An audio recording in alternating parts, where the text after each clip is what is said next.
Hello everyone, I am Tacet and welcome to the stream. So, no new content today, but we should be getting the new patch pretty soon, so we'll have that most likely either mid next week or something like that, or the following week, hopefully, ideally. Soon TM. Very soon TM. But anyways, for now we're just going to be messing around with bunch of various stuff, maybe some Blackhawk stuff, maybe just some general teams that are decent, and of course answering questions. Maybe finally testing that one team which I still haven't given a slot to yet, to see how that thing can do, and an hourly rate, and all that kind of good stuff. But anyways, we'll have 2 redeem codes today, tomorrow, as usual, and we'll go from there. Let me go move chat so I can actually see everything. Oh, it's because I don't have it scrolled. That's why I can't see everything. Hello, Tech9, Gnosticus, PlayerDaniels, and Zidicus. Welcome all. Good morning, everyone. Hope everyone's been having a wonderful week so far. Hey, there's the team. Okay, I need to go save this already. I don't care if we overwrite something that's somewhat important here. We'll do it over the top 10 comments. Get rid of all that. And let's go rename this into Explore 3.2. Boom. Okay, let's get ourselves a firebomb. Oh, that is not firebomb. A firebomb. Oh yeah, I forgot. You can't put it in this slot thingy. Rowan, you used to be able to do that. You can't anymore though. Rowan and Sunbud. There we go. That's everything we need. And should be good to go. Where is... Oh, never mind. It was just green. Oh, no. It was this banner. The +2 blue, +1 green. There we go. All of it is set. Oh, no. Should we test that initially? I was going to take an hour for it. I'll probably do it a little bit later in the stream if we do end up doing it this stream. Because an hour right when we start, so a lot of time to dedicate towards that. In the meantimes, I guess we'll go and just mess with the new Scylla. And hey, I actually was saying it correctly if I'm not mistaken. I forget what the devs officially said, but someone said that we were saying it correctly. Though I ended up changing how I was saying it, so now I'm probably saying it incorrectly as well, all over again. I don't know at this point. Okay. Skull. Do I even bother? Probably not. Let's just go all in on Giant Spider and go from there. Should be good. I should probably just be using the skull spam variant of her. I actually don't even care for this one that much. Even though I keep using it for whatever reason. Just because it's there. It's like, we'll go with it. Okay, let's throw the, move that first. Get the Kraken in there. See if we have our alignment. There we go. At least when we get everything going, it works okay. Move that up. Get our manas. Keep getting the Bone Storm, though we have no way of really using it at the moment. Yeah, we just go for instant kill. Go. Didn't get it, but we got the submerges. All the submerges. Take that down. Poke. And now he's entangled, so we don't need to worry about him. We can go Kraken, try for the extra turn right there. Got the Devour, got the hit, got the everything, got another Skull. A little bit of everything in there. Try for another instant kill. Success. And then go, hey, you just destroyed all of our submerges. Let's see. Yeah, if they don't do something to change submerge, it's going to basically be like disease, and that basically no one ever runs it ever. It's gonna be somewhat disappointing because it has potential. It just, there's so many things that it doesn't work against that makes it clunky. Hello, Bridget. Hello, Frag Hunter. Welcome. This is so weird. You're actually, it's actually snowing. Snow where you live is pretty rare. Really? I have not gotten snow for like 3 years. Actually, no, I've only been here for 2 years. Not even yet. Well, 2 winters. So 2 years. But yeah, I haven't seen snow. I will be heading up to New Jersey though, so there might be snow then. So in a way, hopefully there's not, because my flight might get canceled if that does indeed happen. So that would not be good. Especially because I don't normally buy the thing that allows you to cancel flight thingies. Because basically I never really need to cancel. Unless weather, obviously. Okay, we'll go for Browns. Move that over. Need to get that red so we can go double everything. And we have an extra turn chance. We don't get it though. Go to double blue. And plenty of mana. We can actually recast it, try to get her up. There we go. Perfect. Do we go for it though? Yeah, I don't see why not. We'll go for it. Didn't get it. Oh, wait, I forgot the extra ton. Okay, let's go and get rid of green so we get to Cascade. Go from there. And double blue. You do not have a guaranteed land, so I'm not going to go for you yet. Let's go and remove green again, get the poke. And take another poke. And that's matched regardless of what we do. Here, have a skull. Actually, never mind, that's not matched. This one is, though. And that's matched. Good morning, Lexia! So, hello, Vlad! Any ideas for a great team? You don't have Kraken or Famine. Do you have everything else? Oh, no. Does that mean you have literally everything else? Or are those just two of the better troops that you happen to not have and there's still a lot of other things you're missing? In that case, pure true damage. Pretty good route. Even just going with simple Crimson Bats, if you don't have that much to work with. Still one of my favorite teams. Let's see. Soof. Double Soofs. Get the herd in there. That's still something else we need to go do at one point. I wouldn't mind doing a video on where it was just one of every single legend using the best, cheapest possible team with only using one of a legend for each one. Let me see. And we need a red-blue banner wherever it is. There's about 5 of them that are really, really good, but still, it's possible with almost every legend in the game. Doing a really solid budget version of them. That basically, if you have the troop, you'd be able to... If you have the legend, you'd basically be able to build them all. Or each individual one.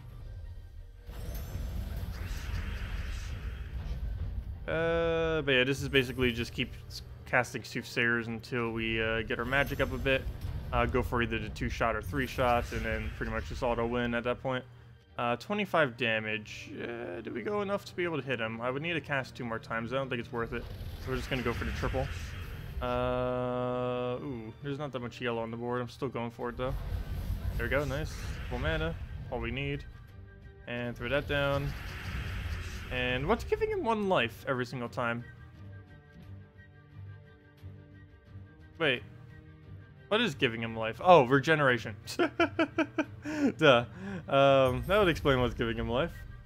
There's one issue here, though. I don't have any way to hit through that. Well, I guess we'll get more magic, so never mind. That works. I could just keep magicking to keep up the pace with his regeneration.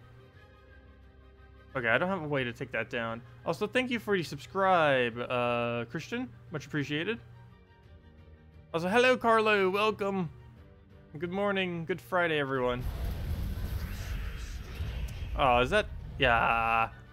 Okay, now he has a damage gap on us. I might just have to cast it, because I can't let the other ones live. Sure doesn't kept casting Soothsayers. We could have actually kept up with his regeneration. Oh well. He's still gonna go down. It's just... Now we have to forecast him. If you can get 2 casts, this team's actually ridiculously quick. Problem is, in late game, you can almost never do that. There's more situations in early game that you can do it. Sometimes in early game, you can even one-shot the enemy team, which is kind of nice. There's a lot of things that can one-shot in early game, though. So that's not really too special that he can do it. Why would you need an EXP boost? Do you imagine you're so desperate to get that next event? He in 100 glory? Well, he needs it just because he wants to get as high as the level as possible. But yeah, that $20 pack, I feel like the $20 pack isn't really that worth it that they're going to be adding. For people that already spend a lot of money on the game, yes, it would be. But for someone who's maybe only spending like $50 on the game a year or something similar to that amount, I wouldn't really bother with the new $20 pack thingy that they're going to be bringing in next patch. It's basically going to be like a Death Knight armor on top of the EXP gains you already have, or all of the gains that you already have. So it gives 100% to gold, souls, and EXP for 1 month. Plus, I think it comes with a few other little resource things when you get it as well. I don't know, definitely do a video going over it. It's, there's definitely people who would buy it. I personally will not be, though. Move that over. Throw that down. Get a herd in there. And let's wipe.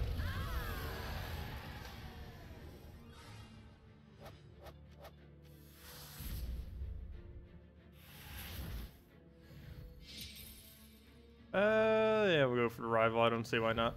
Also, I don't know why I'm still using this team, but sure, why not? I don't see why not. Okay. We'll go for the... Also, thank you, Andrew, for the subscribe. Much appreciated. We'll try for the red there. Don't get it. Where else do we have some okay moves to go for? We have so many yellow options here. We kind of do need yellow. So I guess I'll go for it. Hey, there we go. Full mana. Exactly what we need. Right off the yellow chance. We have 2 of them, so there's a pretty good chance there. Throw that down. Need to get 2 more now. Where's our other good chances now? Not that many. I guess we try for a purple or red. Oh, we got the red. Nice. That was one of the ones we needed more anyways. Throw that down just for the magic. And now we double cast. Oh, oops. We could actually lose.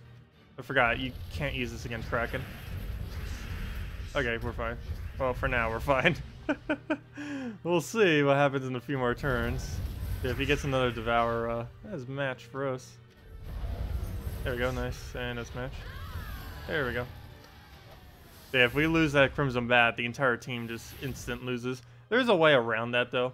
It's as simple as just doing that. Boom, you fix the team. You can even do that. Boom, you fix the team even more. But normally I like keeping it in last slot, because against most teams it's safer to have it in last. Though, of course, obviously with Kraken and a few other instances of back-hitting troops, it is not safer to have it in that order. Okay, let's get a Soothsayer here. But there's not purple anywhere here other than there. We'd be able to get that extra turn. I guess we'll just take the mana instead. And then just go herd. Clear up most of the board.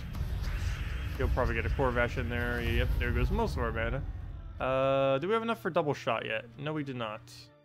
Yes, we do. Well, at least on one of them. Or 2 of them, actually. Okay, that's fine.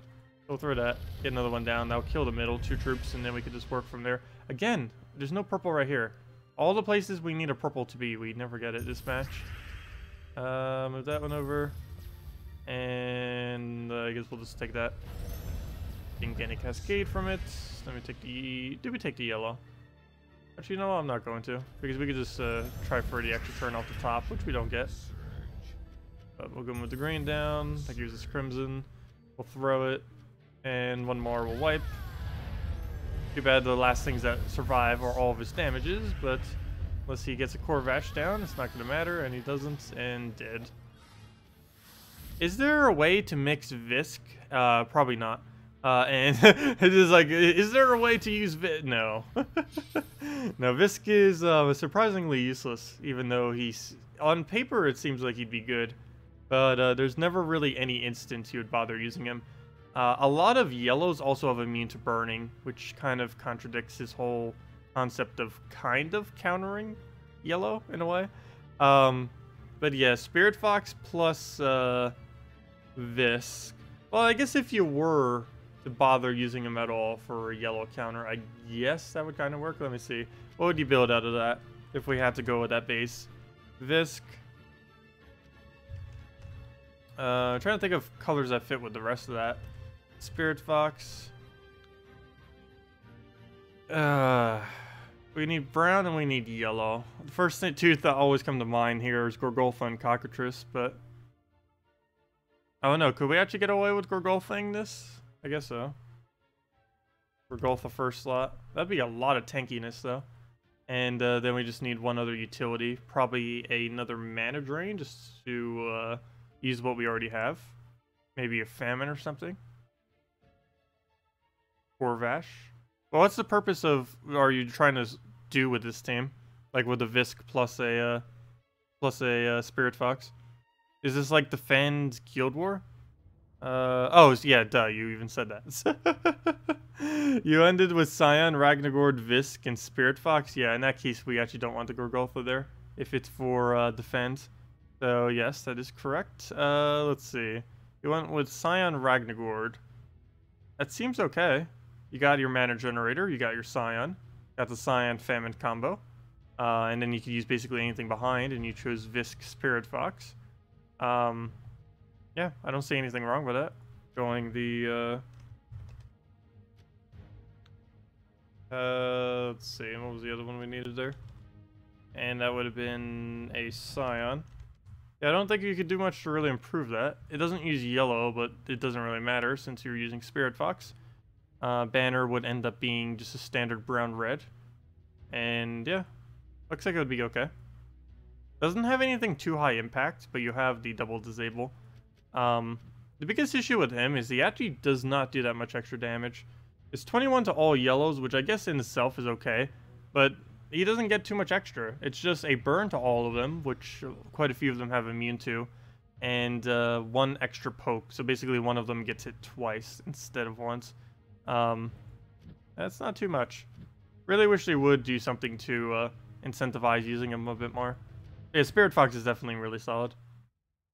You would get the job done on most days, assuming you're in a slightly lower bracket. If you're in a higher bracket, the biggest thing you'd want to replace out in this team is finding a better option for a Visk. Famine would be ideal, but of course you probably don't have something like a Famine, assuming that you're not using it in this team. But yeah, trying to find an alternative for the Visk in this team would be the next order of business for upgrading it. But for now, yeah, I think that's sufficient for defending with. Don't know what to do. You've tried to fix it from the PC, but it's still not work either on mobile. What? You lost 2,000 points in Guild War because of the Fantine bug? Yes, some people have been mentioning that quite a bit. Unfortunately, I don't know anything about it because I have not even had it occur to me once yet. Though a lot of people who have been having it occurred, I believe, have been playing on both PC and mobile. So there might be some kind of confliction when you are running both the platforms where you end up glitching it or something. But yeah, I don't know exactly what that might be doing. It might just be how the save files are going. Wait, why does it say only 7,000? What? It's missing 3. I think that's just a glitch. Didn't need to fix this. I think this is a visual glitch. I think it's actually still just full points. Now it says 8,000. You can come back to this screen and it's just going to keep changing the value that you get.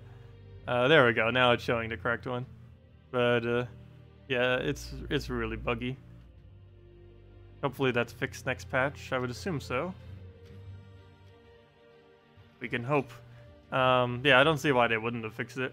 There's really no reason for them not to. Because they kind of already know that Guild War basically needs to have a really high integrity, or else it completely defeats the whole purpose of even having Guild War in the first place. Oh, that miss.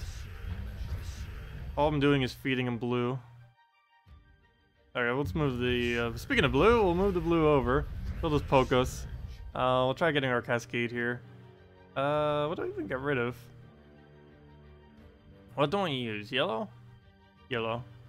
That doesn't necessarily mean we want to remove yellow, though. I'm almost leaning towards getting rid of green or blue, as weird as that may seem. Leaning towards green, actually. Mainly because I don't want him extra turning off the Lady or Nerial. Aw, he attack reduced the most important one he could possibly attack reduce. Also, Disease is so weak. Similar to Submerge, it doesn't actually protect you against everything. So, as you can see, well, it will be more obvious on the next turn. But we had 3 mana, and then we ended up going to 5. Disease is supposed to half all the mana you get by half, well, by half, obviously. But it's supposed to reduce it all by half. But it doesn't in all instances. There are several instances where it doesn't do it. The only time it actually does it is when the mana is specifically taken from the board via either swipes or explosion. If it's received by any other means, like an ability, enchant, or other similar means by casting, it does not reduce it by 50%. which makes it so ridiculously useless. Not only is it already weaker compared to Silence, but it doesn't even do what it's supposed to do. Similar to Submerge, where it doesn't dodge things like full AoE stat reductions on both of those, Kraken's full AoE off his trade, and stuff like that. If both of them actually dodged everything that they technically should, they would both actually be useful. Unfortunately, they don't do that. They don't do that. I believe even Silence functions correctly in that it blocks from mana gain while Silence. But nope, Disease does not. Okay, move that down. And Disease has been in the game for a while too, and it's had that issue the entire time. So now it's had even more issues because enchant didn't always used to be a thing, but stack gaining onto a troop pretty much always has been, for the most part. Or, you know, not stack gaining, but mana gaining, I mean.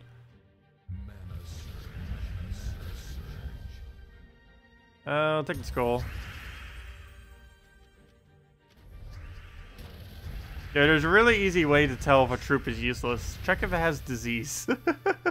There's only one exception to that in the entire game, and that is Plague. And the only reason Plague is even decent is not because of his ability or the disease, but because of the traits that he happens to have. If he actually had a good ability, he'd be one of the best troops in the game. If his ability was not completely useless. Actually, I shouldn't say it's completely useless. It has its purpose. It's more for when you need to disable out the enemy and help ensure you get a win. It's really good at winning. It's not good at winning quickly, though. It's similar to a Famine in that regard. Famine increases win rates by a ridiculous amount, but he doesn't necessarily win quickly in most instances. Because at most, he's going to one-shot, and he can sometimes take so long that it takes 2 shots to kill every single enemy. So if you were using him as your sole damage source, it would take you sometimes upwards of 8 casts just to kill out the enemy team, which is quite a bit. Most AoE teams can even kill quicker than that, while simultaneously killing all of them. And of course, that's not counting mana generating casts. I mean like actual damaging casts. Alright, we'll throw that down.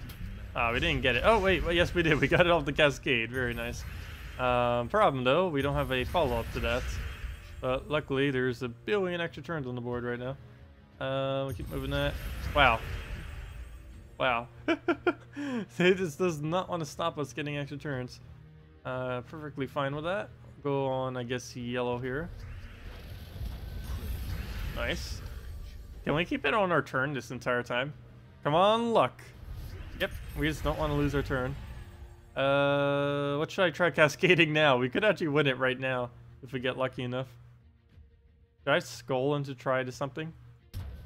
Ah, we didn't get it. Oh, close. If one more purple would have fell on. Oh well, doesn't matter. Down it goes. Check for regular PvP this. Gorgolfa, Dragon Soul, Fair Shroud, Worldbreaker. Yeah, that would work. That would work really well. And gain souls. It pretty much has the full base team there. Anything with Gorgolfa, Dragon Soul, Christine X works very well. And that's basically that. I believe I still have it saved, except I've been using it as my, I used it as a muncher that 1 week, and now I haven't touched the team since for whatever reason. But yeah, Dragon Soul, Fair Shroud. Oh, it doesn't use Christine X, but still similar premise. Fair Shroud, move those 2 so Dragon Soul can feed his souls and mana. And World Breaker because World Breaker. And there we go. And that does indeed cover everything. And Banner, we can pretty much just keep as is. I don't think we need to switch that. Quick Dragon Soul's fine. Let's go mess with this. Hello, I'm Marie. Welcome. Welcome, welcome. Wait. Please tell about Gorgolfa. Or wait, about Gorgon. What is that? Don't see the unit in game. How to have it? Wait, Gorgon. Gorgon. You mean Gorgolfa? G-R-O-G-O-T-H-A. Yeah, Gorgolfa. I don't know if you were referring to something else, so I don't recall anything being called Gorgon. But, yes, Gorgolfa. He is the tankiest mana generator, really, in the game. And has been for a very long time. 75% skull mitigation, and a really nice explosion that in late game essentially clears the entire board. Though earlier on in the game it do still most of the board. Earlier on you do use the 12 mana cost exploders quite a bit more, mainly because things that like do all of a type of exploding, like let's say all blues or all yellows, like a Herdmaster or something, would kind of be better than a Gorgolfa earlier on, just because he gets a lot less explosions if you have a lot lower magic on him. But later on in the game, yeah, it's pretty much board clear. You get essentially the entire board, which is 64 mana, minus 70%. So quite a bit of value there. Okay, let's get rid of his famine, just so we don't have to deal with that. Then just get our mana, get another Dragon Soul, keep Ferris Rawing, and go from there. Oh, I could take in some blue too. This doesn't matter though. No Ferris Raw, so until we get one on alignment, we're just going to keep clearing the board. And nope, still don't have alignment, so we'll throw a Dragon Soul. Oh, come on. Dragon Soul. Still no alignment. I'll move that over. World Breaker. Looks like we won't even need it. And down it goes. Will that actually earn us that many souls every single time? You know, that could earn us possibly 20,000 souls per hour.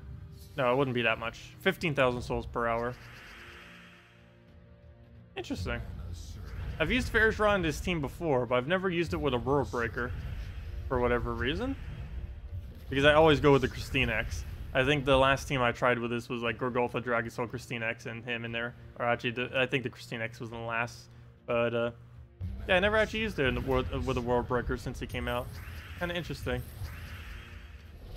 You got your AoE, you win basically just off the AoE like you would with a Dragon Soul and the Christine X. But with these, you don't actually have to think about when to cast or anything. You just cast them, which is nice. We'll just throw that down. Cast the Ferris Raw whenever we get alignment, and if we don't, we just keep the loop going. Oh, don't get... Okay, good. I was gonna say, if he's gonna do something annoying. That's not too bad, though. Come on, Ferris Raw. Get alignment already. Okay, I guess it doesn't matter. At this point, he's dead to anything. And here, now you can have it. So it figures we get alignment right when the battle is already over and we don't need alignment anymore. Well, yeah, that's actually really good. Might need to start using this for when we casually go through things. Because the amount of passive souls we'd gain while doing this would actually be quite insane. I think it would be about 100,000 a week with how much we play. On top of whatever we're already gaining. What do we go for? That is something I don't really do enough. Even though I've been needing souls a bit more. Haven't really been using Ferris Raw that much. Not quite sure why. Other than the fact that quite a few teams are weaker with him. But the whole Gorgolfa into Dragon Soul thing is never really that much weaker with him. I just haven't been using as much lately. Given the fact that we had a Dragon Muncher there. Or a Monster Muncher. What was that, like 3 weeks ago? That's how long it has been since I've bothered using this team. Or, you know, a similar team to the concept. Yeah, it's definitely pretty potent. There is a good Skull Spam team. Wait, there is a good Skull Spam team around Karnak Spark Grinder. Not Skull Spam, but you can do Skull Pokes pretty easily. Depends if you're going full Donna, pure red, or just in general. I forget what the general team you would use for that is, though. If I'm not mistaken, I actually used Forest Guardian. Because you need a way to, no, I actually used the Sakima. No. What did it use? I know there was something with it. I think I actually did use Sakima with it. Because I was using some kind of mana generator that would do red, like Hellcat, or Inferno King, to basically double skull. So, oh, that's what I think it was. It was Karnak Spark Grinder. Oh, no, Spark Grinder wasn't in second. It was Karnak, Sakima, Inferno King, and Spark Grinder, if I'm not mistaken. It was a really weird team, but it kind of worked. I know for sure I ended up trying it the week that, what's his name came out. But, what Sakima came out. But, yeah, we can give it another shot. I don't see why not. I don't personally care for using, Karneks that much in any context. I always find them to be a little bit too clunky because of the balancing of... it's just a lot to have to balance with the fact that any damage he ends up taking will keep reducing his damage. Similar to that, like Rowan or a Guard's Avatar, where every single poke that ends up getting put against it just keeps making it weaker and weaker, which makes you have to keep taking or preventing those precautions. And when you have to basically take almost every skull, that can become a liability, because you start acting exactly like the AI, which is not necessarily a good thing. Okay, well, max souls, get the last little poke, and go from there. Hello, Anthony, welcome. Okay, see you, Vlad. Have a good day. See you tomorrow or whenever. Have a good weekend if I don't see you again. I'm gonna go grab our defend rewards. Okay, so let's go try that. Let's see.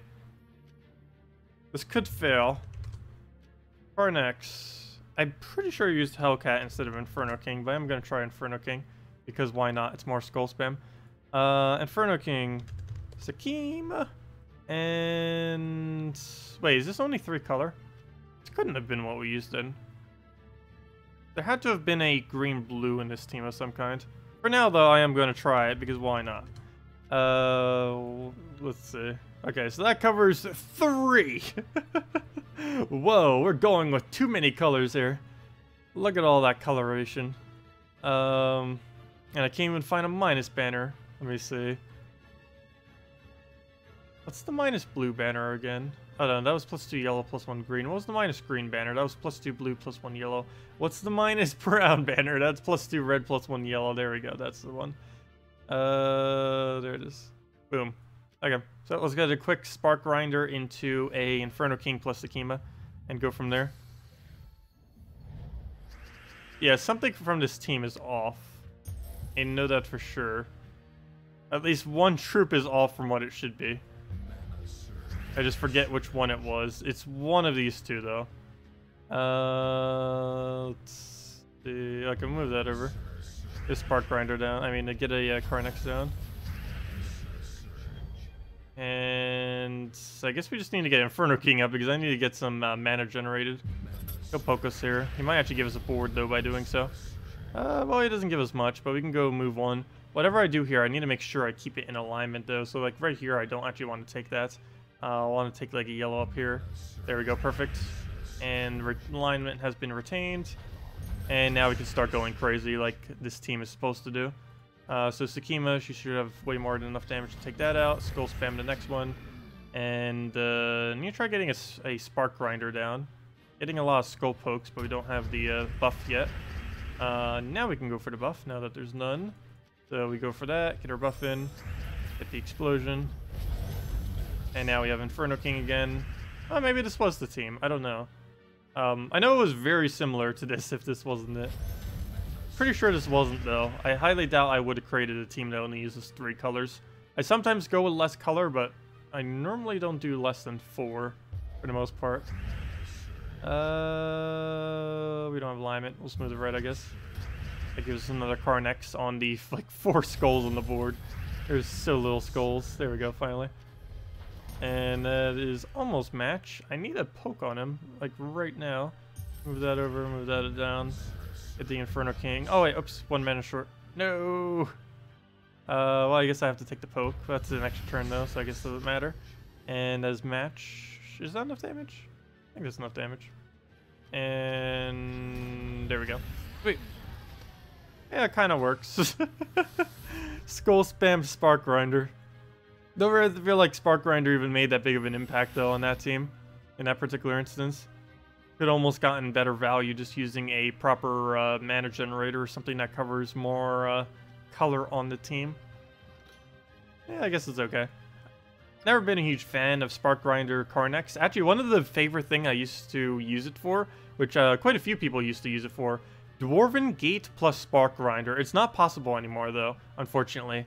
Because before, there used to only be one category called constructs.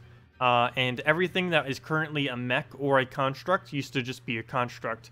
But then they made it into 2 categories, where they separated the mechs from the constructs. The problem with that now, though, is now Spark Grinder can't be used to buff all the constructs, which is annoying because there's actually a lot of really, really good constructs that it could be used for. Let's see, there's literally every Guardian. Wait, where's the rest of the constructs? No, that's not every construct. Oh, whoops, I did it with an S. There we go, I was gonna say. I knew there was more than that. But yeah, there's every Guardian, but Fortress Gate. Fortress Gate, obviously his ability wasn't really that good, but the reason it was used with this was it had Impervious, so you didn't have to worry about getting frozen, death marked, or because Wraith was used quite a bit at the time, which froze and death marked simultaneously. And yeah, you didn't have to deal with any of that, any stats effects, Devour, none of that. So yeah, you could just use this thing. It was also pretty popular back when Great Maul was used a lot, because when it ended up getting immune to Devour, Impervious that was, you were able to use that against a Great Maul, which was nice. And then you could just use a Spark Grinder into a Fortress Gate, make it tanky. It was already tanky, but you got to get the attack that it didn't have really easily and just go from there. Unfortunately, that's not possible anymore. Golem was also an option that it would sometimes be used with. I don't think there was ever an opportunity to do a Dwarven Gate, but that would have been amazing. Any of the Guardians like Humility. That's about it. But yeah, unfortunately, we can't do that anymore. It only works on mechs. And there's not too many mechs that really gain a benefit from it. Karnak is about the only real one. Not worth using Bombot. You might as well just cast another Bombot. All these other ones, no. Yeah, there isn't a single other thing. Karnak is essentially the only thing you ever bother using a Spark Grinder on, which is why he's basically dead content. Not to mention, oh, what am I doing that team? And I was just about to say something and I forgot what I was about to say. Not to mention, Spark Grinder is a dwarf in a kingdom that has 0 dwarves in it other than himself. Very curious if they're ever going to add more dwarves. He just seems so out of place because the entire kingdom is based around mechs and humans. Yet then there's just this random dwarf in this kingdom. And it's like, oh, hello. It's just so clunky because he just doesn't get to do anything. Though, in all honesty, even if he was in KZL, that wouldn't have made too big of a difference. Well, I guess I would have slightly, because the only reason why what's his name, Runesmith, doesn't get used is mainly because his buff isn't as good as Spark Grinders. But if he was actually within that kingdom, maybe he would get used. Who knows? Anyways, let's go through the poke. Can I please compare this regular PvP team with Bogue Strider instead of Gorgolfa? This? The team I'm using now? Or some other team you mentioned? This team would not be good with Bogue Strider. I can already say that pretty confidently. I would sooner use a Golem on this team than use a Bogue Strider there.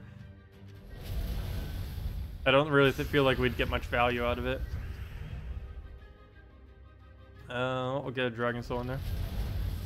If you're referring to this team, I would not bother putting a Bogue Strider there. There are other cheaper troops that would be better than it in this particular team lineup.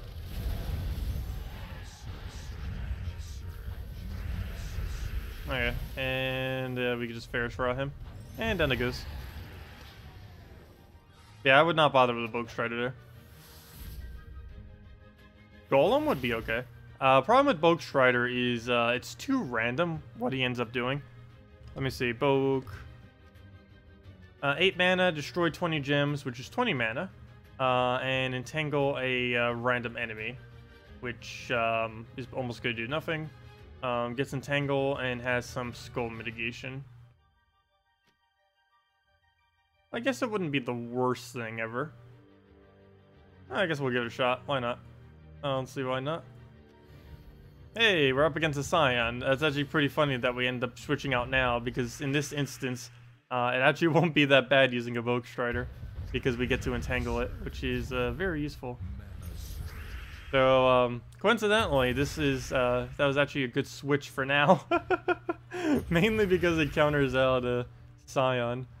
So there you go. There is one reason to use a Bogue Strider on this team. We're up against a Scion. There you go. I'll go move that over. Oh, we didn't search it though.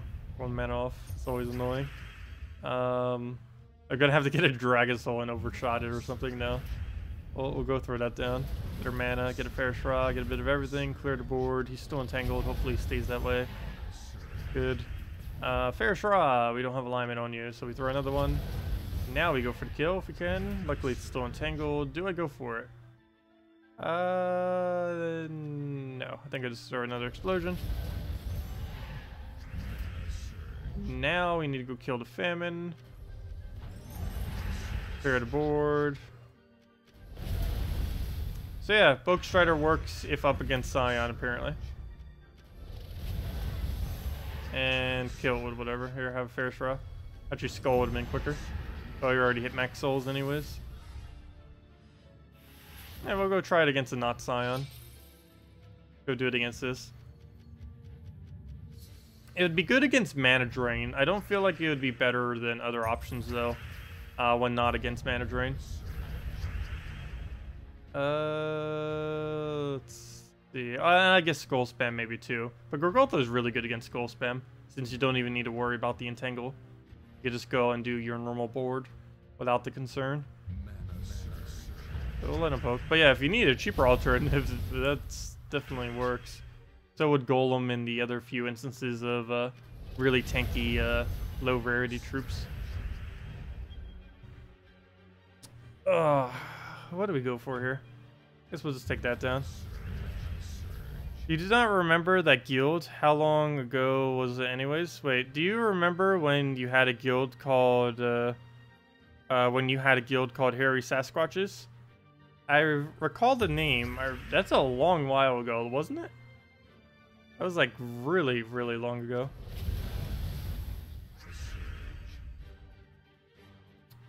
Do we get this down? I just don't see why not. Let's do that. Get our explosion.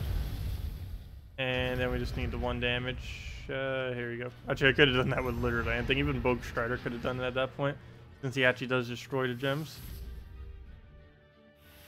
Yeah, Boke Strider's not going that bad. Hey, we even get to devour for, entangle for the Great Maul, so in case he devours us, he will not gain attack value, which is the most threatening thing that he can really gain out of everything that he does gain. If we get a fair draw right now, that'd be pretty nice.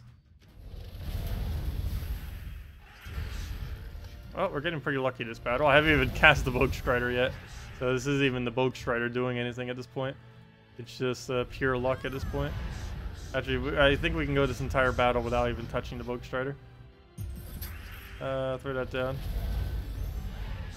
Though that does make it easier, at least, to get the 2 manas into where we need them to go, which is kind of nice, because Gorgotha's not blocking the brown into the Fair Shra or the yellow into the World Breaker. Let's see. I can move that over. Because at minimum, we at least get to use the entangle off of it, which is nice. What else we need to move around? We'll go for the grain, get that, get the destroys, see if we can get a fair straw in there, and yes we can. Oh, whoops, we have like no damage on him. Oh well, at least it's extra turn. Get that down, almost full mana on it. Ooh, he gets the Scion though. I have no way of preventing that at this point. Maybe try Skull Distracting. Nope, didn't get it. Okay. Well, speaking of Skull Distracting, we're kind of forced to have to take that skull. And now we just build back our mana. Success. Partially. Not really. Let's see, let's try it again. Whoa, that did a lot of damage. Come on, Dragon Soul, you got this. And Boke Strider. Just keep doing what you're doing. Oh no. Oh no. We die if we don't revive off of Dragon Soul. Hey, it didn't kill us for whatever reason. Oh, we got a chance. Finally, the revive. Oh, okay, good. It doesn't use that mana though. Finally, we get the revive for once. Maybe we could get double revive and troll the enemy team. I don't think I've ever actually made that kind of comeback before with a Dragon Soul. if we were to double revive. The AI has done it so many times. I don't think I've ever gotten it for myself, though. We might need it right now, because I don't believe if we need the second revive to have a chance against this, because it could probably one more Reality kill us. Oh, you know what? Actually, one more won't do it. But if enough poison ticks on it, it will. Or Skull Poke, which is likely. Okay, good. So far, he hasn't actually gotten one, though. But he is about to almost kill us with that, or kill us with that. I forgot how much damage that does. Yeah, that's enough. Never mind. And we didn't get our second revive like we needed. So, fail. But yeah, I still prefer it with the Gorgolfa overall. It does work with a Bug Strider, though. And is a nice alternative. Hello, Jonah! Welcome! And actually, I was wrong. It doesn't actually block any less from World Breaker, because you're blocking at least one of his colors regardless. In this case, we're blocking his yellow, but in the other case, we're blocking his green. So regardless of what we do, we block him somewheres. There's actually not a way to really not block us. The only way that we could not block either of our two important ones is if we somehow put a blue first slot. I don't think anything would work for that, though. A really good mana generator that only uses blue. I don't think that exists. Oh, yes there is. Dwarven Gate. Though, that doesn't have board control, though. So, yeah, there actually is one. Oh, gosh. Dwarven Gate. I'm actually really surprised how ridiculously powerful they made Dwarven Gates. I was not expecting that when he was released. It's almost better than the Legend thing that does the similar. The, what's her name? Not Lady Rhaenyra. What's her name? I'm trying to put my finger on it. Queen Isabel. It's almost better than Queen Isabel. Okay, what do we even go for here? I guess I go for last slot just so he doesn't get a move that over. Just so he doesn't get a revive on the board. We'll go kill him with that. Get another Ferris Raw in there. Actually, I think we just won with this Ferris Raws. And here, have another one. It's always funny when Ferris Raw gets a loop. I have yet to ever get a battle where 4 Ferris Raw to team back to back to back to back to back. Mainly because it's really unlikely. We've done a triple before. I've never done a quad. It's just really hard to set up because you would need pure luck. The first 2 are possible easily. Everything beyond that is pure luck, though.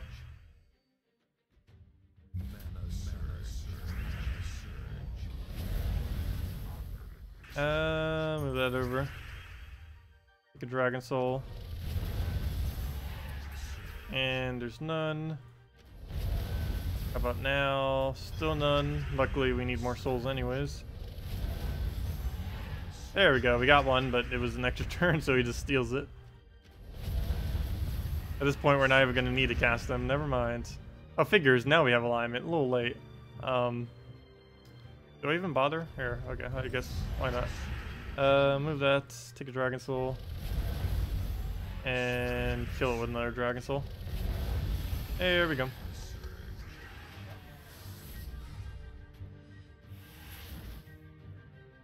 Yeah, Gorgolfa does block him harder than than most of the other troops would, especially since we have a -1 yellow on our banner. I don't think it's really becoming an issue, though.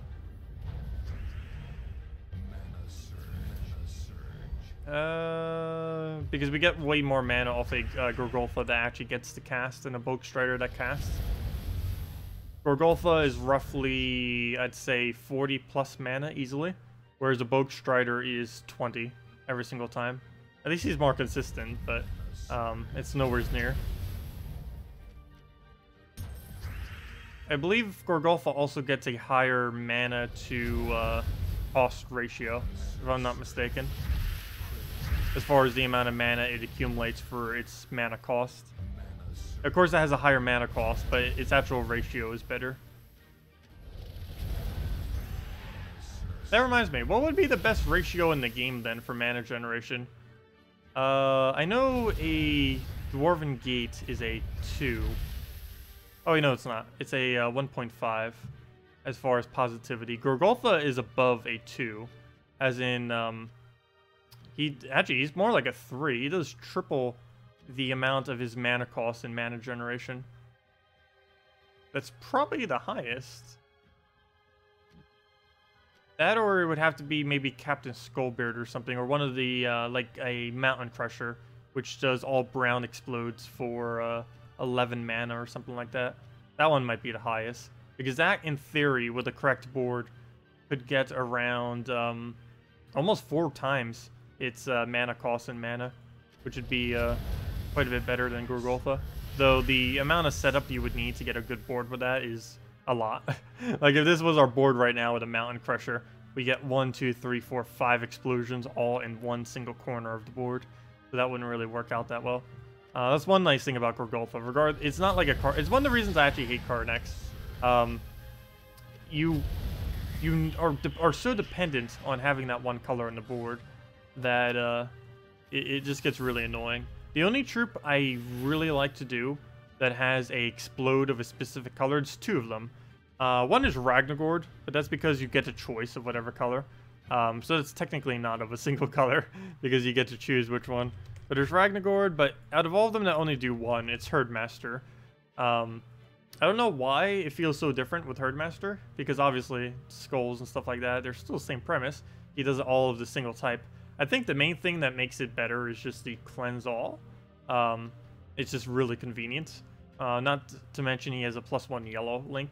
So even though he denies out some of his own color that he needs on the board, kind of similar to how Karnex needs to destroy its own skulls off the board to use them, it still gets value out of them because he gets that +1. Whereas I guess Karnex still gets value out of them too because he gets the 25% extra damage. But at least the +1 mana actually helps him loop, whereas with the Karnex, going out of your way to take a skull doesn't actually help with the loopage. Also, hello, Jonah. Welcome. And if anyone has any questions, team builds you want me to do, anything of the such, feel free to leave them in chat. Also, I think I missed something. Hello, Striker. Welcome. Tacet, because you like your videos, you're changing your name to Tacet the Terror Jr. Oh, thanks for that. Let's see.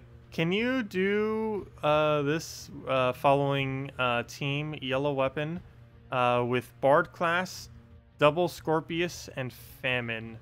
I don't have double Scorpius is the problem with what you suggested. I would definitely be testing double Scorpius teams, but if I had it, but I do not, unfortunately. There were quite a few of them that came up that we had ideas for. I was never able to get a second copy of it, and I wasn't going to waste more of my resources than what I already did, because we'll need them for future key openings and such. But yeah, I wasn't able to get more than one, unfortunately. I still have yet to see a team with 4 of them, if I'm not mistaken. 3 is the highest we've seen so far. Or I've seen. I'm pretty sure someone has spotted a 4 somewheres. There's at least one person somewheres in this game that got lucky enough to get 4 of them. Let's see. We'll go through a Dragon Soul. Trying to get a fair straw here, of course, so we can actually kill some of the bigger objectives, like make sure we don't get devoured. And get the explosion. Nice little poke. Guess we just Dragon Soul. Hopefully that's enough to kill him out. Almost there. That's actually alignment, even though it doesn't look like it. We get it off the Cascade. And then we just explode into any poke.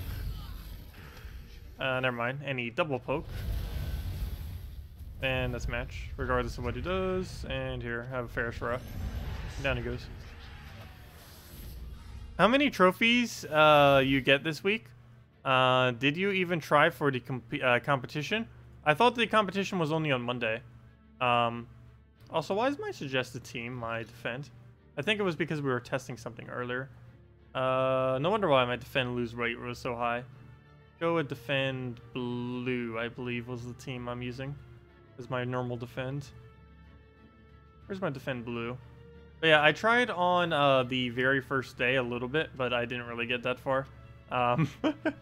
Ended up getting a bit busier on Monday than I was initially anticipating.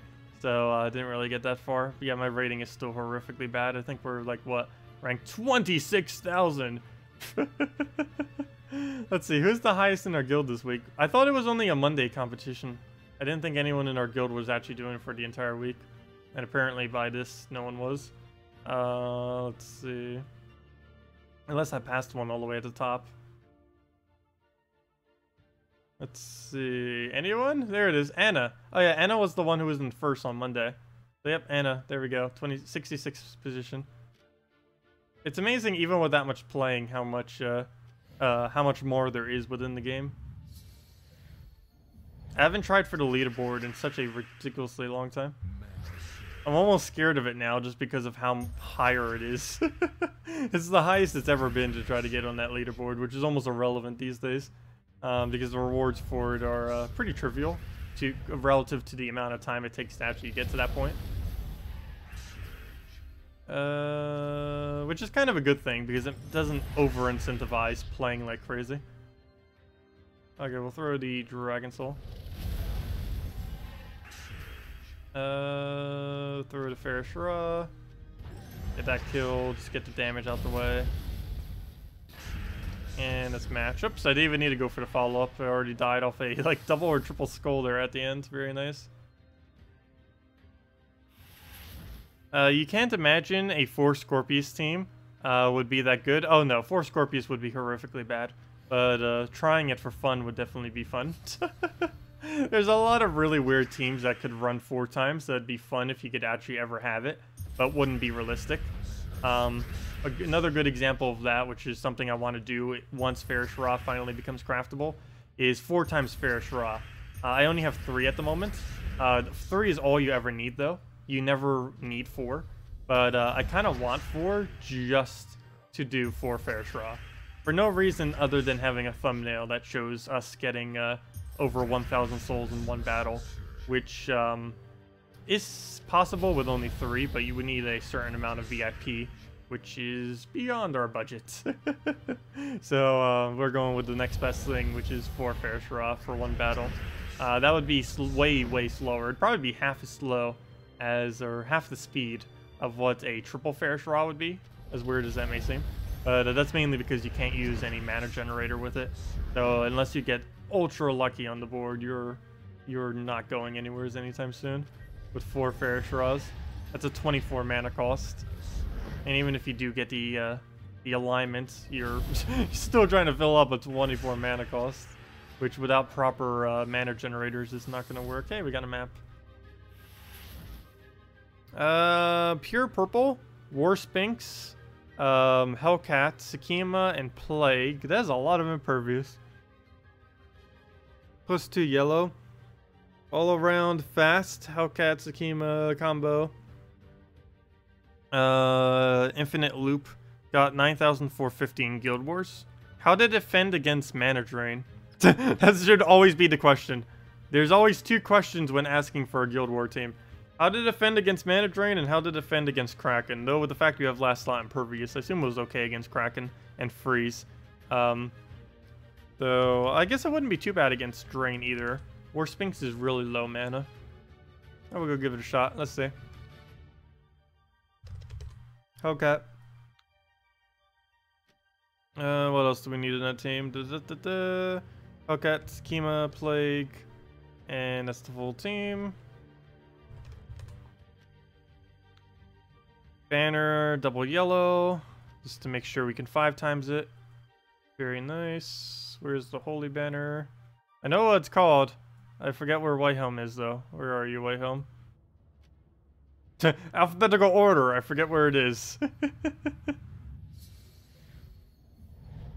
Let's see. Oh, we don't use brown, do we? I think I still take it because we have the green and all those chances off the top that we just got. Okay, a lot of yellow on the board. That's not a bad thing though because we can more Sphinx here. And there's our 5 times. Perfect. Now, do we get a Hellcat cast? The answer is no. We'll just take a poke then. Kind of want to deny the blue, but he's still going to get the extra turn off it regardless. And he goes for it. Yep. And he gets a Hellcat. I mean, a Corvash into the Hellcat. So yeah, it's pretty much a lose already. Move that up. Take a blue into the purple. Get our shuffle. Actually, let me take this first. Okay, that worked out very nicely. Luck for the save. Okay. Let me go Plague first and go shuffle the board and hopefully we get something good. And we can still let him poke us 2 more times? Yeah, 2 more times. 1 without dying. And that did not help us much. You know, I should probably get Sakima to full mana, then shuffle. So we can actually shuffle into Sakima alignment. Okay, he's gonna drain us again. Nothing I can do about that. I guess we just take a green so we get to keep, at least get to keep our mana.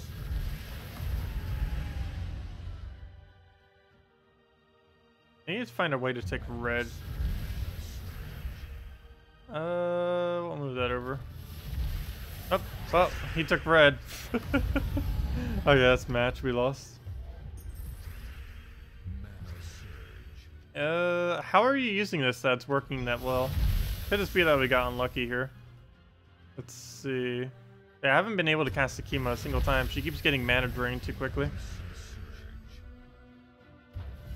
I think I was just using Warspinks too much, so I need to be holding it so that Sakima can fill mana. And then Warspinks, I think, was the biggest issue. Because I was using Warspinks too much for almost no value. And that just kept blocking the mana. Actually, at this point, we might be able to just solo it with Sakima. I wouldn't be surprised if that actually happens. He is that good.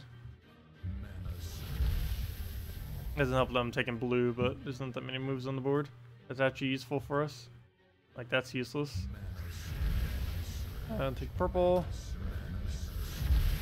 There we go. Thank you for the alignment. Is that enough damage? He deals transform blue, blah blah blah. Deal 30 damage to an enemy boosted by all other ally magic. That is 15, 7, 37. That's not enough. So we'll throw that on you. So that a follow-up skull will kill it. And there's our follow-up skull. Move that over first. And do we have a drop? Not really. So we'll take that. He'll poke us twice. That'll give us a plague. And what's our win condition at this point? I guess we move that down. Try for an extra turn. Don't get it. Nothing to do there. I guess we'll throw a plague. Here I have a plague. It hit armor at least, so that's good. Do I take a red? Yeah, it doesn't directly give him a skull yet. Keyword yet. It's only a matter of time before we feed him one. We'll take that. I think he gives us a skull. There we go. Perfect. Actually, he gives us 2 skulls. Problem is, actually 3. No, never mind. I don't need 2. So move that over. He'll take the other one. Move that over. Oops, wrong way. And that's the final blow. Doesn't really matter. Oh, wait, yeah, it does. Oh, nope, no, it doesn't. It didn't get enough HP. There we go. She's actually helping us a bit at the end there, which is nice. Very helpful.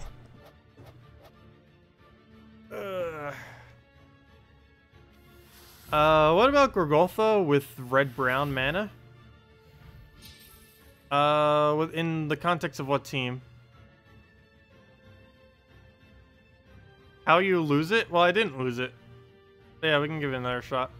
I don't know. I think we could have just gotten a bad start. It was against mana drain, so that can happen sometimes against mana drain. Okay, move that over, move that over. So do we hold Warspinks is the question. I think the answer is yes. That's probably the biggest thing that was holding me back the previous battle. So now we just wait until we get the team rolling before we bother Warspinksing. We just hold it for the entire time. And now we start to use it. So we throw this down. Not the exact color I'd want to use it on due to the convert, but now I think we finally shuffle. Because that's not going to be full mana. I want to try getting a 5 times red here. That's not possible. Move that down. That is still not possible. Yeah, there's no way we're getting a 5 times red. Trying to get Sakima to full mana without wasting our turn. But it's not happening. We still have to convert over there though. So we'll take the red. That'll give us full mana. He'll take Cascade. He'll take a poke, hopefully. There we go. And now we can get away with this. I believe that's enough damage. I'm not going to bother calculating it. There we go. It was. Hellcats, can you land? And now we finally got the loop going. So yeah, I think that was my issue. I was not...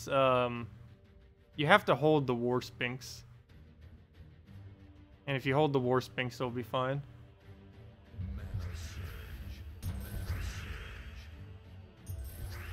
Hey, we actually aligned it. There we go, nice. And that's enough damage. Kill that out. He just revives right back, though. Too bad there wasn't a way we could fit Mercy into this team. Did we get rid of purple? I actually technically don't need it. Even though literally everything on our team uses purple. Yeah, we can actually get rid of it. Well, I kind of have to, unless I want to do it on yellow, which wouldn't work because I need that for schema alignment. Like that. There we go. Do I do this for 3 damage? The instance when Inferno King is actually better. There we go. But we don't have one. Do we finally Hellcat the red? It would appear to be so. I mean, Hellcat the yellow. And we'll move that. Yeah, I think that was the biggest issue earlier. We were not using it on... we were not holding it. We need to hold the War Sphinx. And then do everything. We'll move that over. Take that. Hold it until we get Yellow Surge and such. We'll go for that. He gets a little bit there. I'll cat the green, and then we're pretty much good to go. And yes, we have the alignment. Throw that down. See if we can get a Hellcat on anything useful. Purple would be good. It's amazing that you can convert out a color that every single troop on your team uses. Yeah, it's actually the best move on the board. Let's see. Problem is now we don't have much for a Hellcat follow-up unless I want to get rid of yellow. That already War Sphinx it. I guess we go War Sphinx. There we go. Well, at least we got alignment. Another instance where Inferno King would have been better as far as cleanup. And I guess this is Hellcat the yellow. We pretty much already won, so it doesn't matter if we get rid of it now because that's match. Yeah, that does actually work out surprisingly well. Yeah, that was the only issue I think it was running with. Because if you keep casting the War Sphinx and it doesn't land, you get no value out of it. But if you hold the War Sphinx until you actually have the double convert, you get 2 different things that you can aim onto the board. So you never run out of options to do with it. It'll always give you some kind of value. Because it's almost impossible that wouldn't align anything when you have the possibility of either swiping or 2 different alignment abilities. Okay, we need the last of Hellcat. Of course, he would not surge. We'll just take our standard mana. He denies us again. Yeah, he's just not letting us get anything. I don't want a War Sphinx, but I must resist. Did we get it on green? Did we get it on blue? Probably not blue. I guess we just convert out, once again, purple. Get that going. See if we can get the last little bit of our mana that we need. I could take it off of red. We red into brown, though. Do I really need the brown? Not really. Since he might die, let me use the War Sphinx now. There we go. There's our Sakima. That actually gives us right into alignment. Let me go poke that just so it dies. Well, it died. Kind of. It revived instantly, though, with the thing. Let's go get rid of the greens here. And oh, we better have alignment on this board. With all that junk, there we go, we do. And we clear out first slot. Now that's the instance where Sakima's better. Get the poke, poke, poke, and Hellcat yellow. Here you go, Shekhar. Have all the reds. You won't survive. Too bad you'll be able to use them. And do we have alignment? We don't even need it. That's already enough damage. There we go. Hello, JZG. Welcome, welcome, welcome. Poor neglected Hellcats. +2 yellow and you don't take yellow? I take yellow. I'm just not taking every yellow. And I start converting it once we have his mana going. Just because we have +2 yellow doesn't mean we have to keep yellow on the board. Or keep taking it. Let's see. I also have to keep in mind that my purple surge is slightly higher. So there are some instances when, if yellow's not going to be full mana, where I might go for the purple instead. Because a purple surge would be more mana than a non-surge yellow.